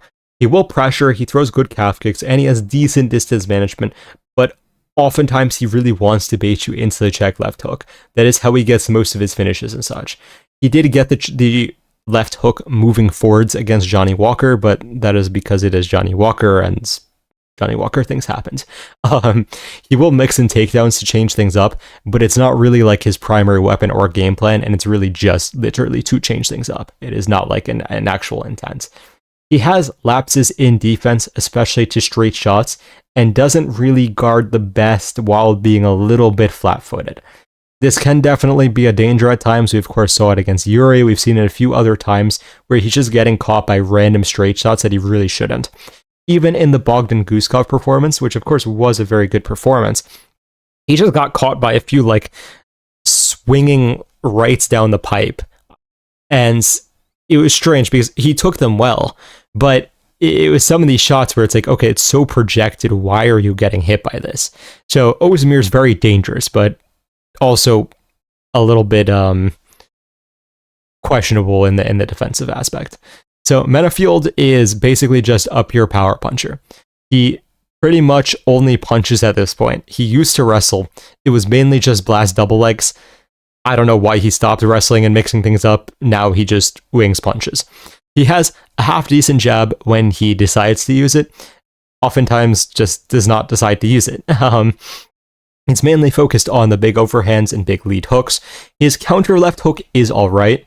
He was able to catch Jacoby because Jacoby came in and threw longer combos. Then Menifield would catch him while he was exiting with the lunging left hook. So there is definitely something there. But against people who are not going to stick in the pocket as long as Jacoby, it may not really be as much of an option. He has absolutely terrible fight IQ.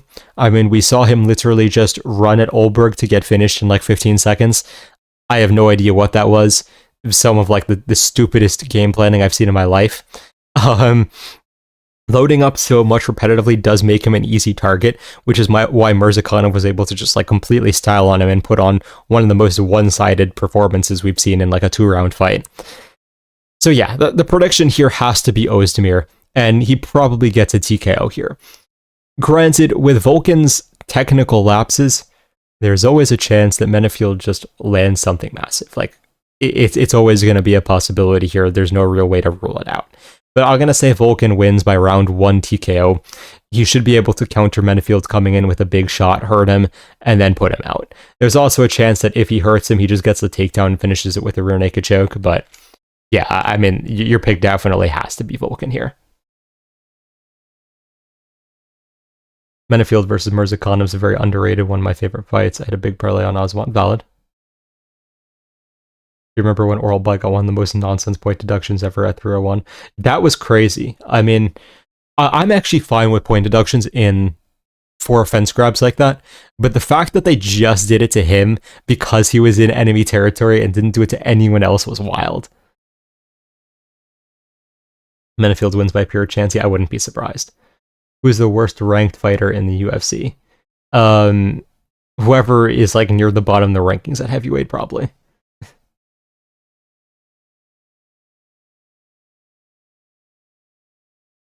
All right. So yeah, this is a pretty obvious one, unless something crazy happens, but we will see. All right. Belal Muhammad versus Ian Machado Garry. I will put up a poll again.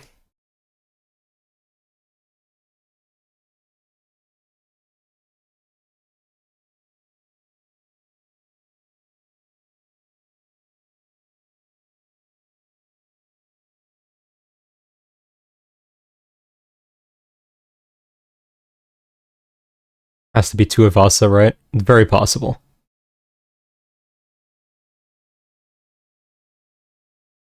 67% for Garry right now.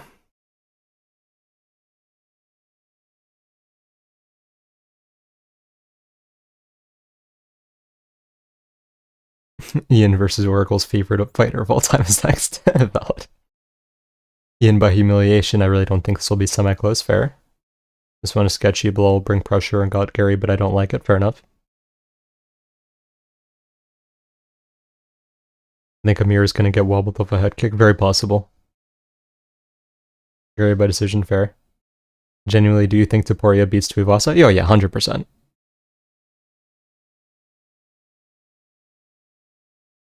I think everyone's seriously underestimating Belgoat. He's fist bumped me 10 months ago and my hand is still bruised. Fair enough. Garry at 72% right now. I'll end the poll in like 10 seconds or so. I remember the name. Fair enough. Do you think Garry beats Belal in a 5-rounder? We'll get to that. Belal is like a bigger Marab with slightly different stats. I could see it, but I don't fully agree, but I get what you mean. Alright, we will end the poll at 72% for, or 69% for Garry. It went down, actually. Okay, so starting with Ian Garry. He is an extremely adaptable fighter. He is, generally speaking, going to go towards a game plan where his opponent is the weakest. His preference of a game plan is to be a volume striker. He really likes to get in his flow state where he's throwing volume continuously until he's able to find the shots that start hurting you and slowly put you out. He's usually not a one-shot, knock-you-out type of guy. Like, we did see, of course, him finish Rodriguez with the head kick and such, but usually it's more so like it was against Song Kenan, where he just lands like 30-40 strike combo that eventually puts you out. His flow is, of course, as I was saying, extremely dangerous, but sometimes it can lead to him overextending because he's really chasing that type of moment. So, also in the Song Kenan fight, we did see him early start trying to like throw to the body and then go up to the head. And because he overcommitted on a body shot, he got dropped pretty badly. So, him trying to get into the flow a little bit too early and rushing things can definitely be a risk of getting him finished. Although in this fight, it's probably not much a risk, but you know what I mean. He has a judo background, and because of that, is very hard to take down. It is, of course, possible, but like we saw against Shavkat, he was trying the entire fight, and he got like one actual takedown. On the ground, he has very unorthodox transitions. We saw him do like a body lock sweep off of his back, which I've only seen one other time, and I'm not really sure how it works in all honesty, but he definitely knows what he's doing on the ground, to say the least. It is just peculiar. Belal, on the other hand, is a pressure wrestler, as we all know. He mainly uses pace to open things up. On the feet, he's not technical at all. A lot of people are being like, oh, Belal is an underrated boxer. All that. No, he sucks.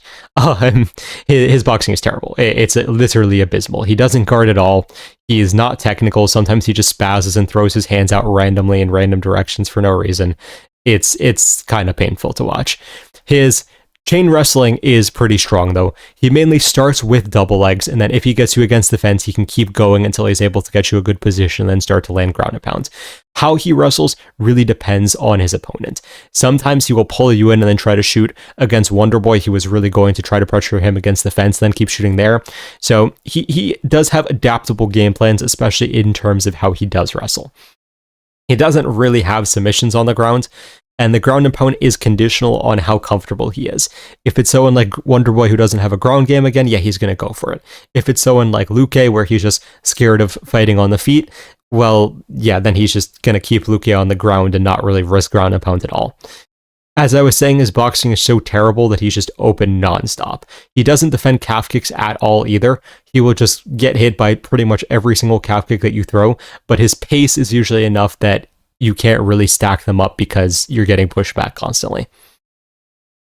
So, I have a bit of a controversial take for this fight, which is, I think Garry should make this look very, very easy.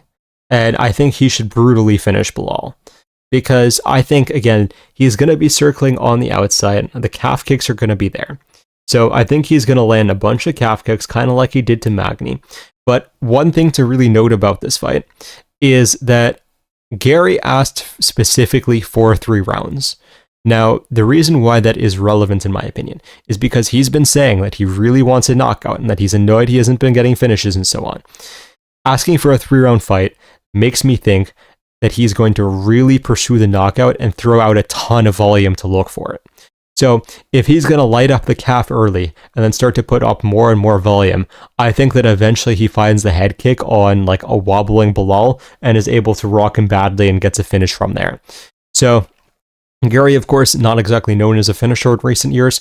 I think this could very much be his coming out party, where he just drops Belal 3 or 4 times, then flatlines him.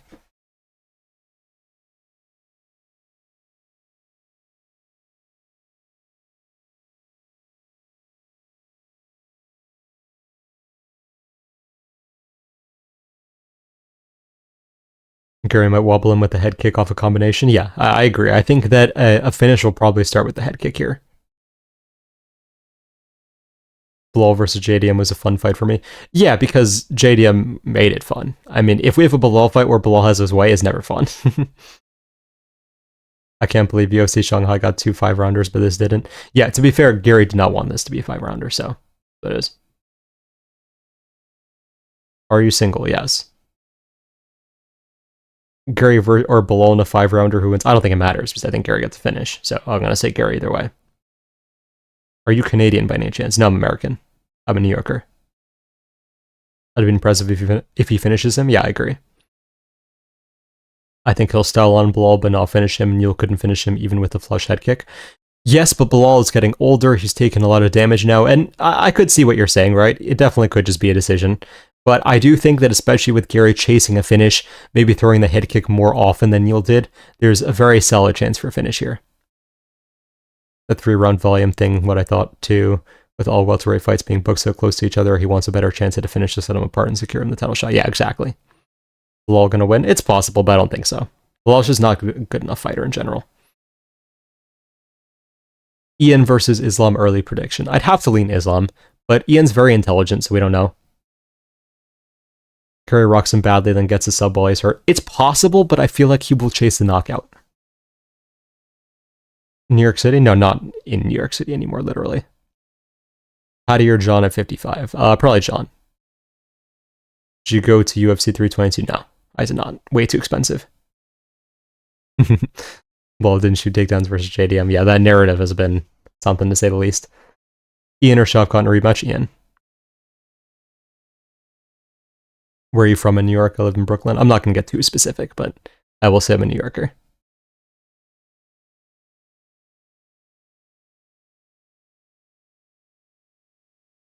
Ilya or Gon? I'll say Ilya. I'm probably going to pick like pretty much anyone against a heavyweight who's decent. Heavyweight's just not a good division. Okay, main event time. Arman Tsarukyan versus Dan Hooker.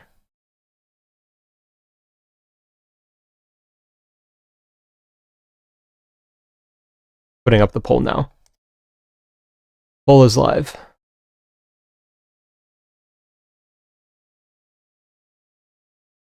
Islam or Khabib at 55 and 170, who wins? Khabib wins both, in my opinion.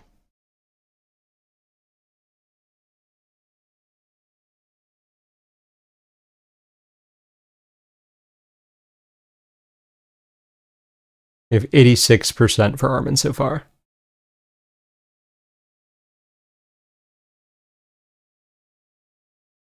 I don't know why they didn't give Arman Patty Piglet. Probably because they're saving Patty for the title shot.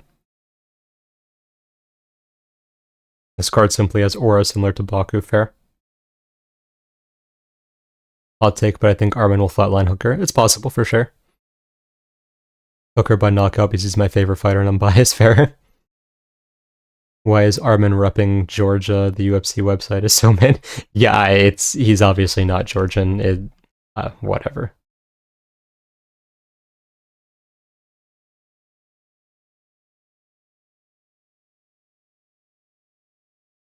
Arman has really upped his grappling this year. In pure grappling comp, but we'll see how it looks in MMA. It could definitely work, but we'll see.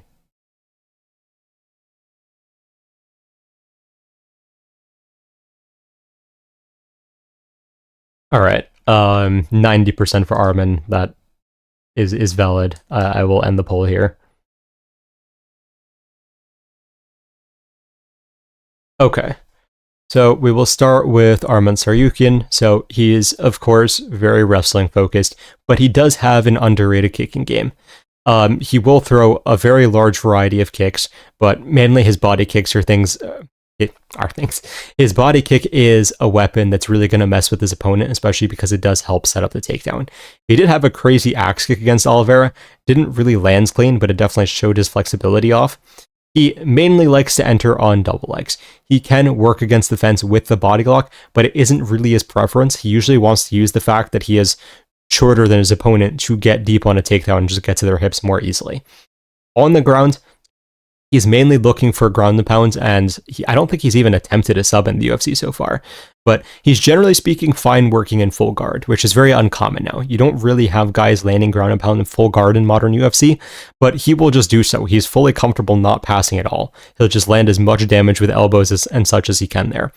He likes to set up a takedown with his opponent committing to an action, similar to the fighters that I mentioned previously. So if they throw a kick, he's going to jump in right after and shoot on it.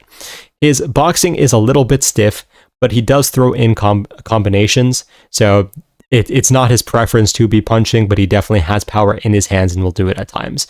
He is very open to the left hook on the feet, and we've seen that punished a few times.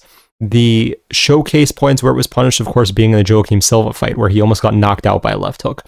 But I do think Oliveira landed a decent left hook on him as well, and we have seen it a few other times with people who just aren't as powerful punchers.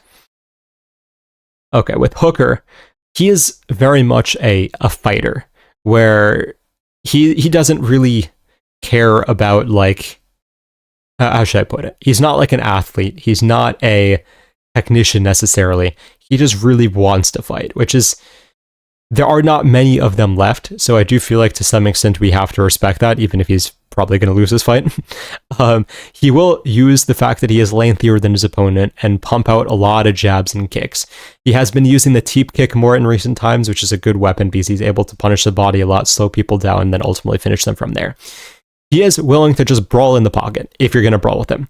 So it is definitely a risk against power punchers because he's very, I don't want to say ego-driven, but like he's not going to back down if you challenge him type of thing. So it can be a bit of a problem. It's probably not going to be in this matchup, but against people who can hit very hard. He mainly strikes proactively, and there's not a lot of reactive movement out of him at all. So he's not going to like wait for you to overcommit and then counter, which I would like to see because of his length, but unfortunately it's just not part of his game. In terms of his takedown defense, he's mainly going to try to use his length to avoid takedowns. He'll get against the fence and try to defend from there. If he gets taken down, he'll try to push off and then basically get to the fence using his length. He'll also threaten the guillotine because the fact that he has a longer reach than most people and is sometimes able to use that to discourage opponents from pursuing the takedown they're in on. That's how he was able to win the decision against Gamrot, even though he probably should not have actually gotten that decision. In this fight, it should be pretty straightforward, in all honesty. I'm not the biggest fan of Arman. I will be rooting for Hooker, but Hooker's probably going to kick. Arman will immediately shoot in on it. Hooker's defense is not going to be great against blast double legs because, again, he can't really threaten the guillotine or use his length as much against the blast double, where with like Gamrot's singles and like his kind of like weird chain wrestling, he was more so able to disrupt the sequences that way. So Arman should get him down off of a kick or off some overextension, and then I don't really see Hooker getting up from there. So I don't see like Arman flatlining Hooker like some people are saying, even though it's possible, of course. I think this is probably going to be like a doctor stoppage after like seconds, maybe third round. I think the Arman's just going to land an accumulation of elbows on the ground, and eventually the doctor is not going to like that, and they're going to call it off from there. So we're going to say Arman's second round TKO, but probably like at the end of the round. Hooker would beat Gaethje and Charlie, mark my words. I think I would have picked him against Gaethje, yeah. Rewatched the Gamrot fight last night. Much clearer for Gamrot than I remember. Yeah, Gamrot definitely did beat him.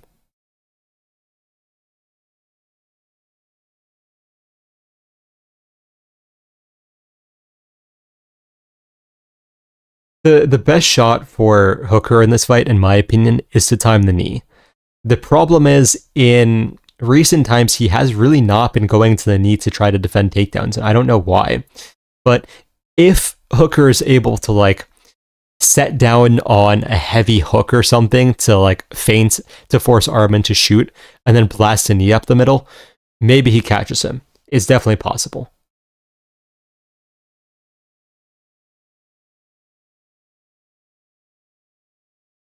Why don't you like Arman, by the way? I mean, he pulled out of the title fight for no reason. He's like a pure Nepo baby. He's not exactly charismatic, to say the least. I don't think there's really anything to like. I don't hate him or anything. It's just, I don't think there's anything to like about Arman. If you were DDP's coach, what would your game plan for the rematch be? I mean, first of all, he just has to improve his fundamentals. You can't even game plan until his fundamental wrestling has improved. Arman versus Ilya/Islam. I don't think Arman beats either of them, honestly. Who wins, John Silva or Francis Ngannou? It's a tough one, actually. Hard to say. Alright, because some of you were requesting it, we will go over UFC 322. Now that we've gotten through the breakdown here.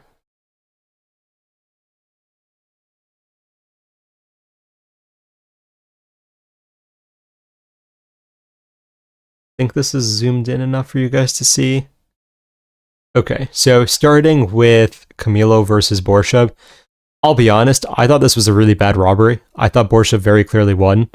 It is what it is. The judges very much favored control time here, but that's unlucky for Borshev because he probably gets cut off of that. But Camilo is definitely not UFC quality. Like, that was a very bad performance, especially against a very short notice Borshev.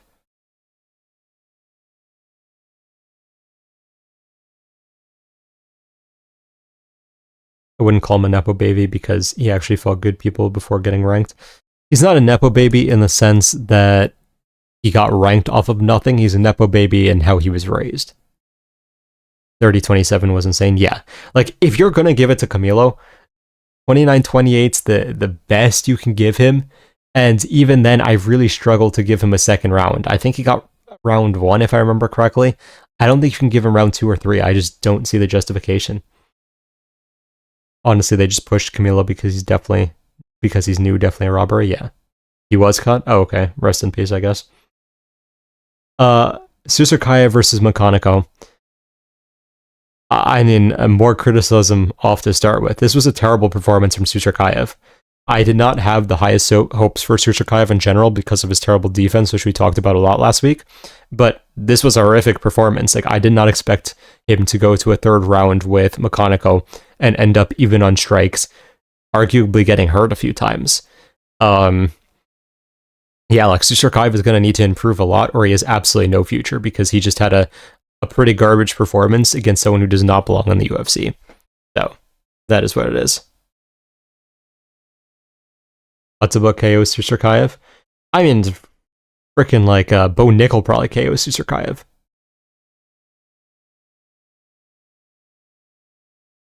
They seriously need to have Tsarukyan marinate and get better because it's the second pay-per-view. Yeah. Tsarukyan is so cocky going against guys he's heavily favored against and keeps getting hurt. Yeah, it's terrible. I can't wait to fade Tsarukyan when he's a big favorite and make a lot of cash. Very valid. At least he's young, but god dang, he needs to train. Yeah. Okay, so finally good performance. Fatima Klein against Angela Hill. I mean, Klein looks spectacular. It would have been nice, of course, if she found the finish, but other than that, she did everything right.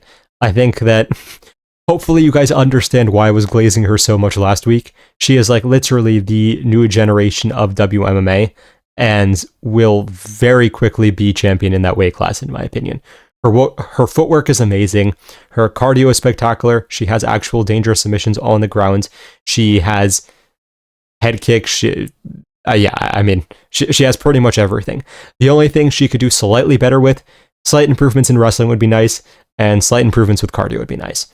But she has time. She's relatively young, and yeah, I mean, she's going to dominate this division. I don't think there's even a question in that at this point. We need to rebook Orolbai versus Ozzy Diaz. I mean, that's going to be an execution. Cerqueira needed a nut shot to find the finish against Mechanico. Yeah, that's true. I did forget about that. One judge gave Hill a round disgraceful. Yeah, that was insane. I don't know how you give Hill a round in that fight, but it is what it is. All right. Anyway, so moving on to Sabatini versus Mariscal. So yeah, I mean, this basically went exactly how I said it was. Mariscal is way too spazzy to have success against someone who just needs like one takedown to secure position when the round. So Sabatini got the position fairly easily. I thought he would get a little closer to the sub, but fair play to Mariscal, he did defend it relatively well, so Sabatini just wins a very dominant decision.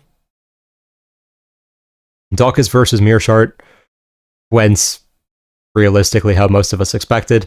Daukaus knocked down into the Dars, so that is what it is. I feel bad for GM3, feels like such a nice guy, dude. I just don't know what's next. He seems like he just gives up.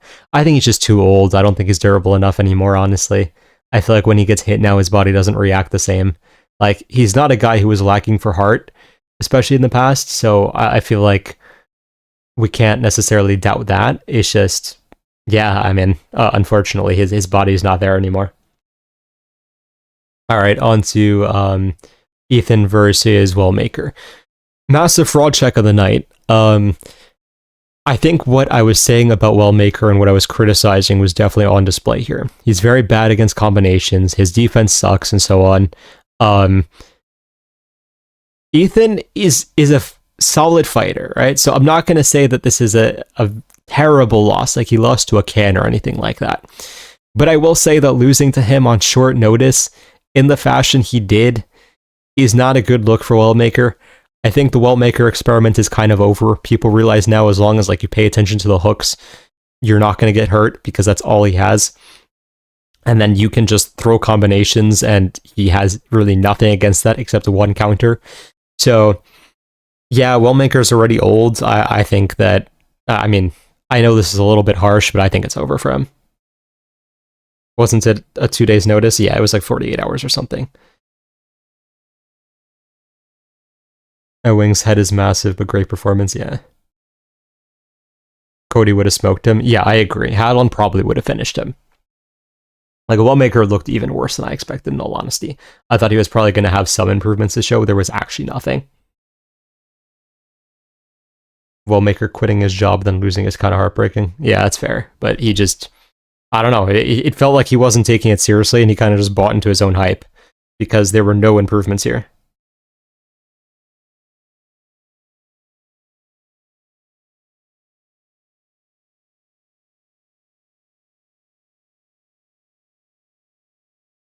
Okay, so Blanchfield versus Cortez.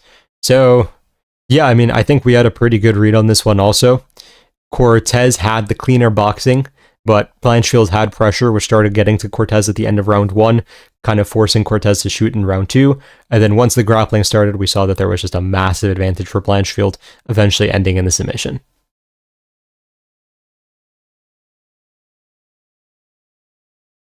Do you think it's over for Colby? Which Colby? Covington? Probably. What's Ewing's ceiling? I don't even know if I'm saying that correctly, but hopefully. Or is it Ewing's? I don't know. What's his ceiling? We'll have to see him fight someone who's better, because that's just one UFC fight against someone who's not the highest level, honestly. Jan or Bautista, who wins? Probably Jan, but it's hard to say confidently. Do you think Tracy gave up? It didn't seem inescapable. It just seemed like she cares about media and fame. I think she underestimated the position, because I think that when Blanchfield got that position on the ground, Cortez was really worried about her progressing position. I didn't think that she was going to get finished from there. And then once the sub got locked up, it was just like, oh, well, I guess I can't do anything now. So, yeah, I think that was the problem. I don't think she straight up gave up. I think that it was just not a, she just did not anticipate anything.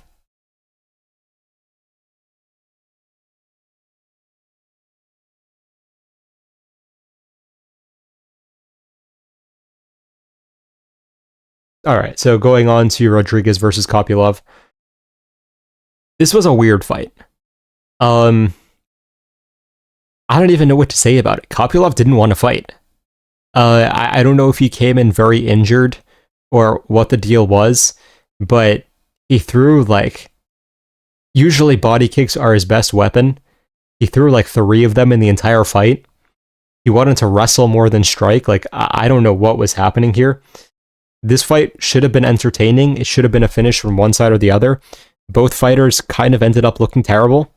I feel like Kopylov would have won if he decided to fight. Like, we saw that when Kopylov actually threw a bit in round 3, he was having success and then just stopped for some reason. So I don't think either of these fighters have a future. Kopylov might get cut off of that. If he doesn't get cut, I mean, he's going to be given probably a prospect who's supposed to destroy him. Rodriguez looked terrible as well. His defense looked non-existent, and his power didn't even look great. His wrestling was horrific as well. So, yeah, I mean, just terrible showing from both of them. Neither of these guys are going to be moving.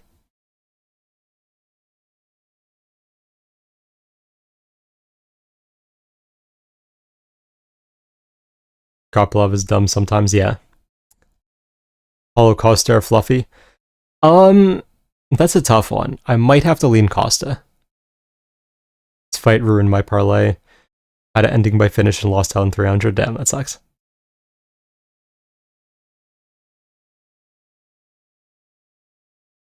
Aaron had massive line movement close to the fight, and Tracy geared up on the scale. Do we have to worry about Aaron in the future? As she may just have gotten lucky off an injury or bad weight cut. I don't think she got lucky, but what I do think is that her striking is abysmal. Blanchfield's striking, her pressure is good, but her striking technique is so bad that against someone like, say, like Valentina, I just don't see how she can win. I'd definitely root for Blanchfield against Valentina, but I mean, I wouldn't bet it.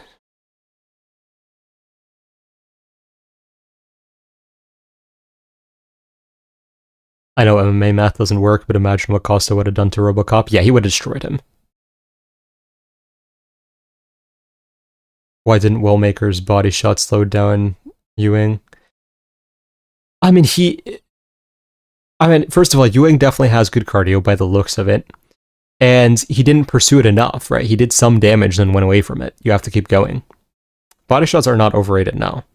It's just you have to continuously pursue them if you're going to. Who do you think wins between Alexandre Topuria and Umar? I mean, we have to pick Umar for now. We haven't seen enough from Alexandre. You're going to root against anyone against Valentina, to be fair. Probably true. Who do you think, or what fighters do you think has the best chance to beat Chimaev? Right now, it's like maybe Imavov, but it's not even a great chance there, to be honest. Alright, luckily, Bo Nickel did not continue the boring streak of the Rodriguez-Kopylov fight, and actually definitely put the work in here. So he looked relatively good.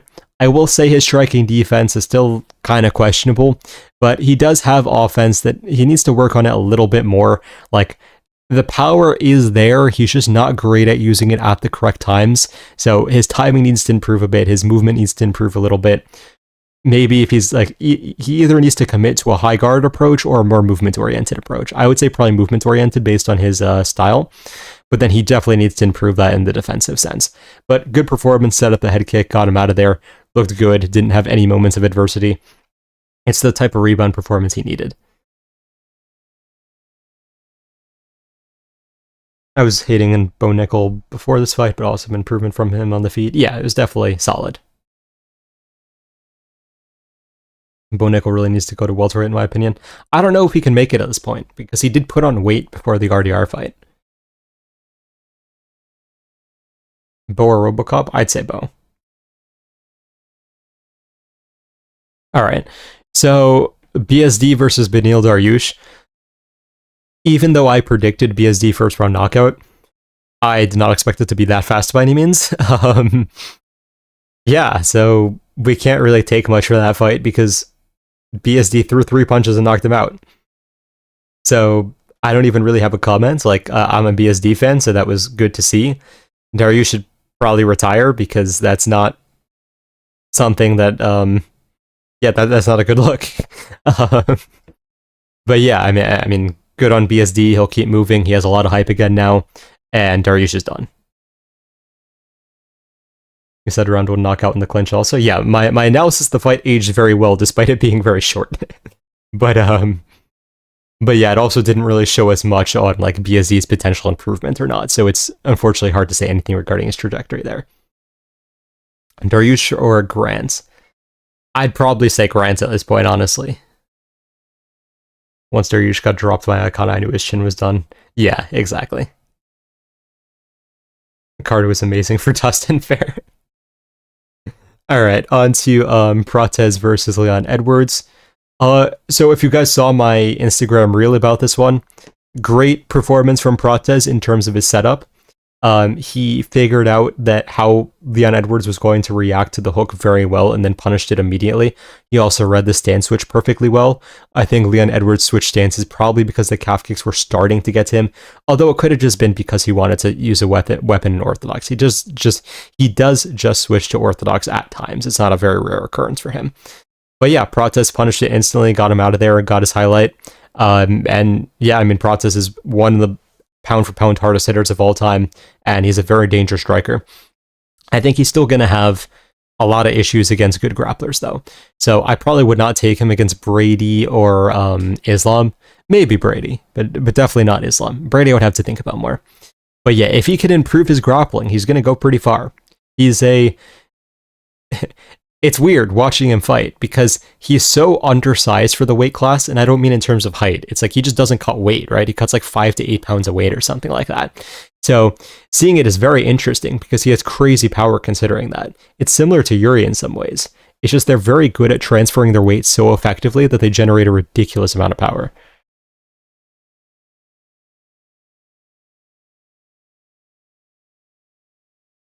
Do you think Prates is one of the best strikers right now? He's up there.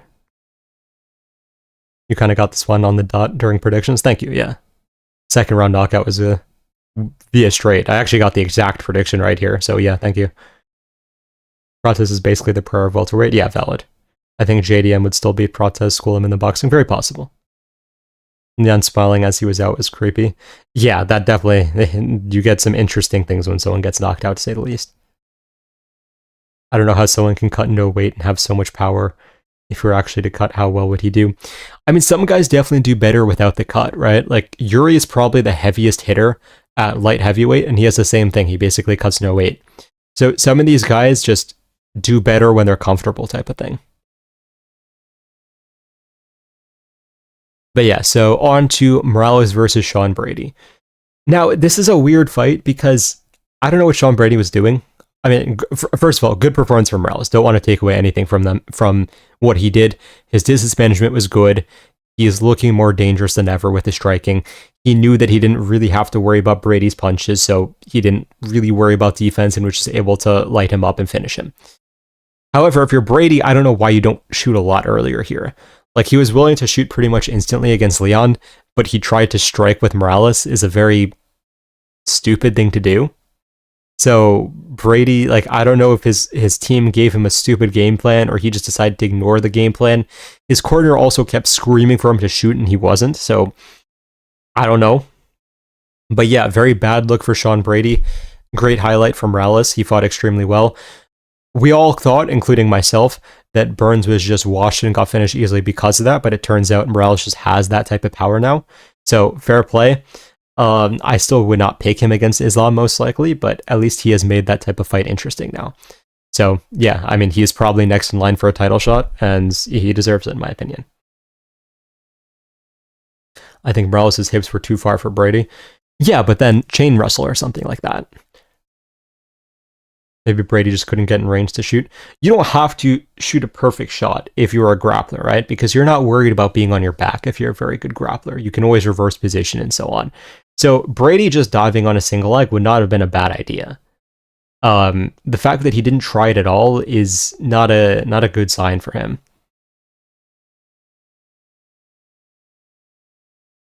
Pfeiffer implied a hard camp, but he's a serial yapper. Yeah, I saw a few people on his team say it was a really bad camp.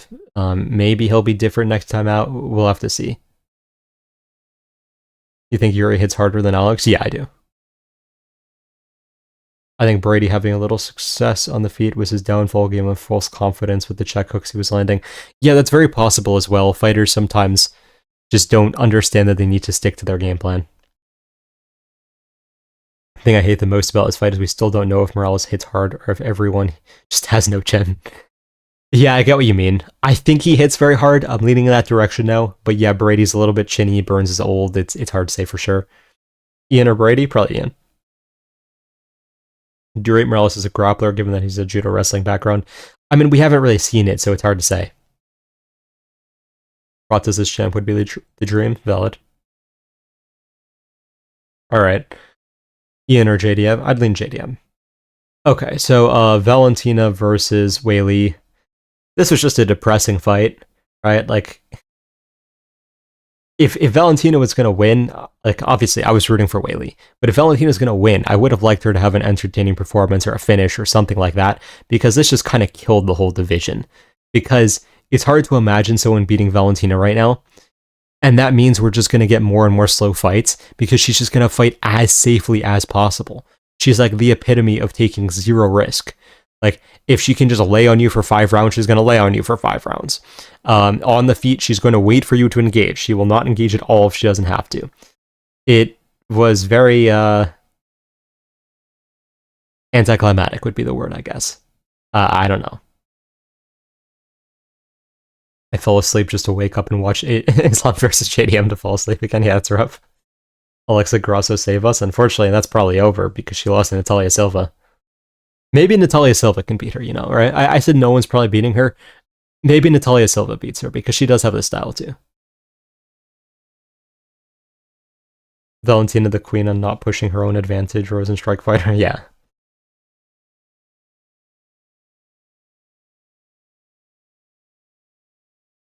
Thoughts on people saying that MMA is the best base for MMA, and what do you think is the best base for MMA?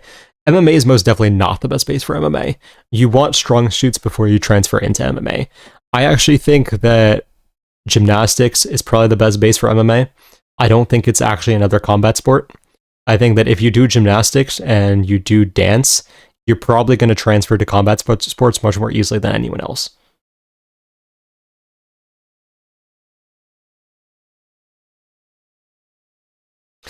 Silva fights how Tsong beat Valentina. I don't quite agree there because I feel like Tsong was engaging a lot more than Silva would, but I do get what you mean. Silva beats Shevchenko easily. Very possible. Hey, can you go over your predictions? I just joined. In a second. Once we finish the recap of 322, I'll go back. Jed Whaley hurt multiple times and still had no desire to finish the fight. Yeah, it was rough.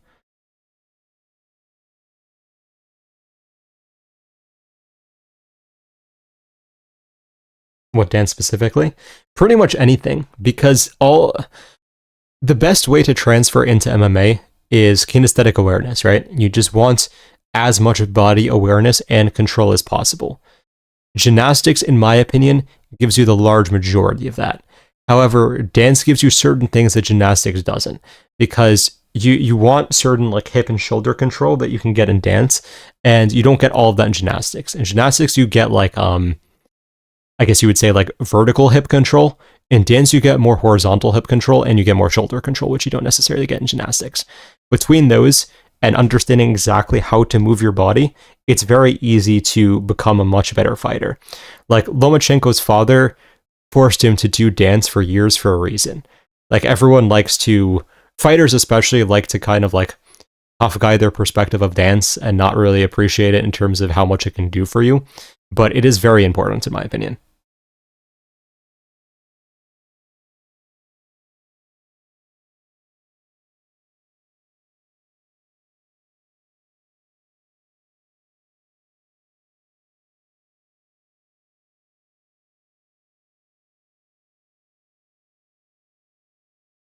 High bar, mushroom, and rings train your shoulders, but I get what you mean.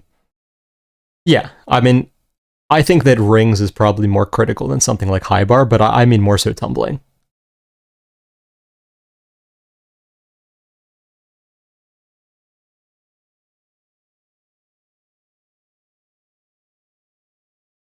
I've heard NFL players take dance classes. It makes sense, yeah.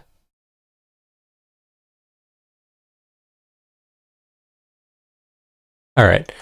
So Islam versus JDM. Anticlimactic fight, but we definitely knew that that was a potential, right? If JDM could not stuff a takedown, was not willing to fight with his hands down, this is what was going to happen. I thought he would actually probably get finished if he wasn't going to fight with his hands down, but he did manage to survive, so I guess that is one positive thing for him that you could take from this fight. But yeah, I mean, it's an unfortunate fight because it was so boring, and regardless of whatever, like, people want to pretend they're hardcores and whatever, the sport is driven by entertainment. We can't have a sport grow if someone's going to lay on someone for 5 rounds and lands 1 strike per minute. Islam had 30 significant strikes in 5 rounds. He's landing just over 1 strike per minute, which is terrible for having full control over 25 minutes.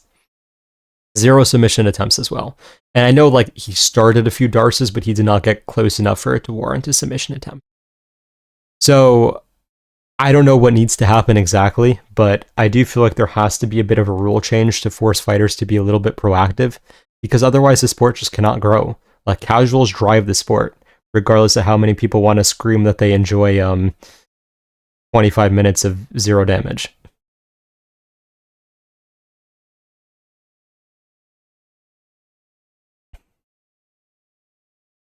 Four consecutive performance bonuses, then 2 title fights where everyone landed under 45 strikes. Yeah, exactly. It's terrible.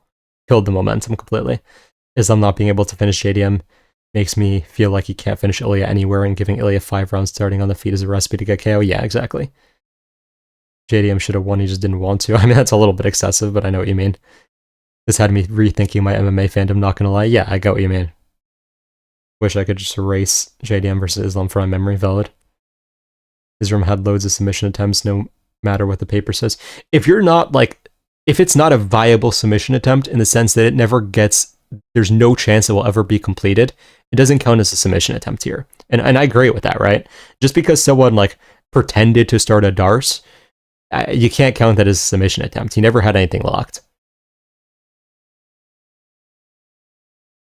I don't know why Khabib told him to go for subs instead of ground and pound. It's really annoying.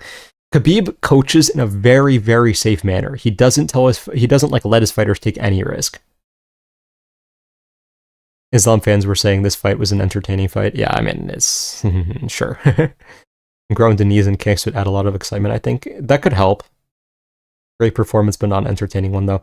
I feel like great performance is even a stretch, in all honesty, because, I mean, he did nothing. Like, he controlled, sure, but otherwise it did, like, not much.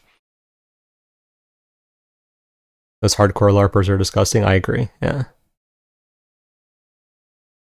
JDM with 1 attempt to be unlucky. I count. I really liked Islam's kicks in this one. The calf kicks were a good addition, right? Islam had a good game plan. I'm not at all denying that. He had a great performance in that sense, of that it was very efficient. It was just really lame. Like, I would have liked him to finish the fight. Obviously, I was going to root for JDM. I don't like Islam Makhachev after the whole cheating scandals. But, yeah, I mean, if he's going to win, yeah, I would like it to be entertaining. For people who are asking a recap of my picks, I'll go over them quickly. Freeman TKO, very tentatively. Almabayev decision. Naurdiev first round TKO, very tentatively. Topuria decision. Yakhyaev early TKO. Almabayev close decision. Izgakmayev decision. Grad TKO. Horiguchi decision. Waldo TKO. Orolbai TKO. Volkan TKO. Garry TKO. Arman TKO.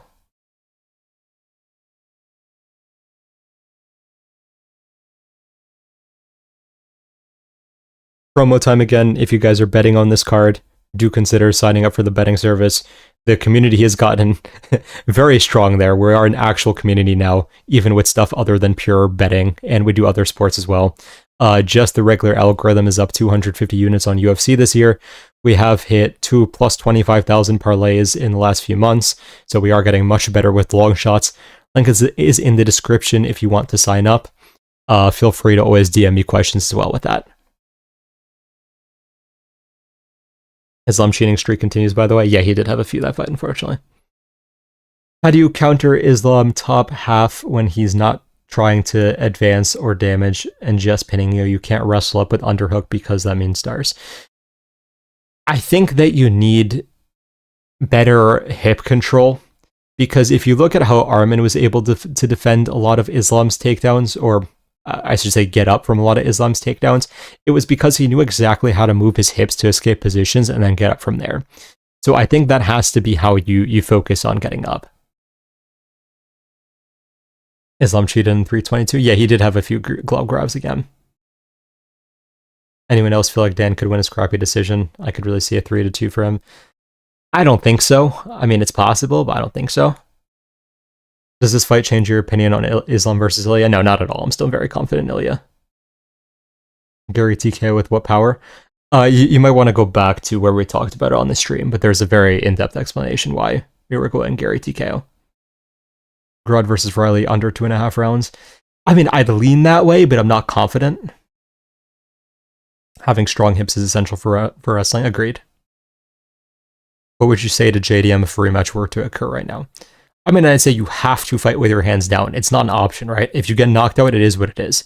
You have to fight in southpaw so that there's no head kick available, and then you have to fight with your hands down. And if Islam gets in on a single leg, which he will, you have to limp leg. I don't know why you would not limp leg in round 1. I saw a lot of people attack Valentina for the boring performance. I was one of them, but she arguably did more work than Islam.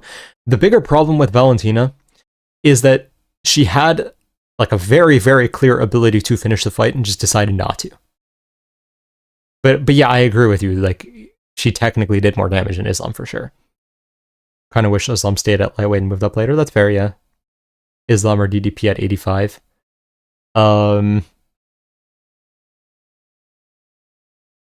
I feel like, I don't know. That's a tough one. Right now, I might lean Islam, but I feel like after DDP makes adjustments for what happened in the last fight, which I'm sure he will, probably he wins.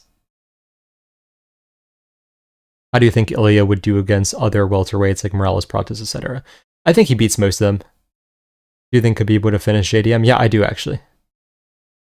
Were you more confident in Topuria or Garry? Oh, definitely Topuria. I wouldn't even pick Garry against Islam. I'm just saying he has a chance. But I'd definitely pick Topuria against Islam.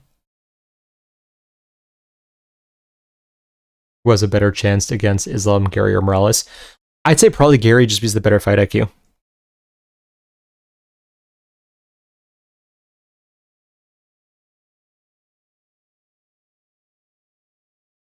Alright, we are probably going to wrap things up here for today. I appreciate you guys coming.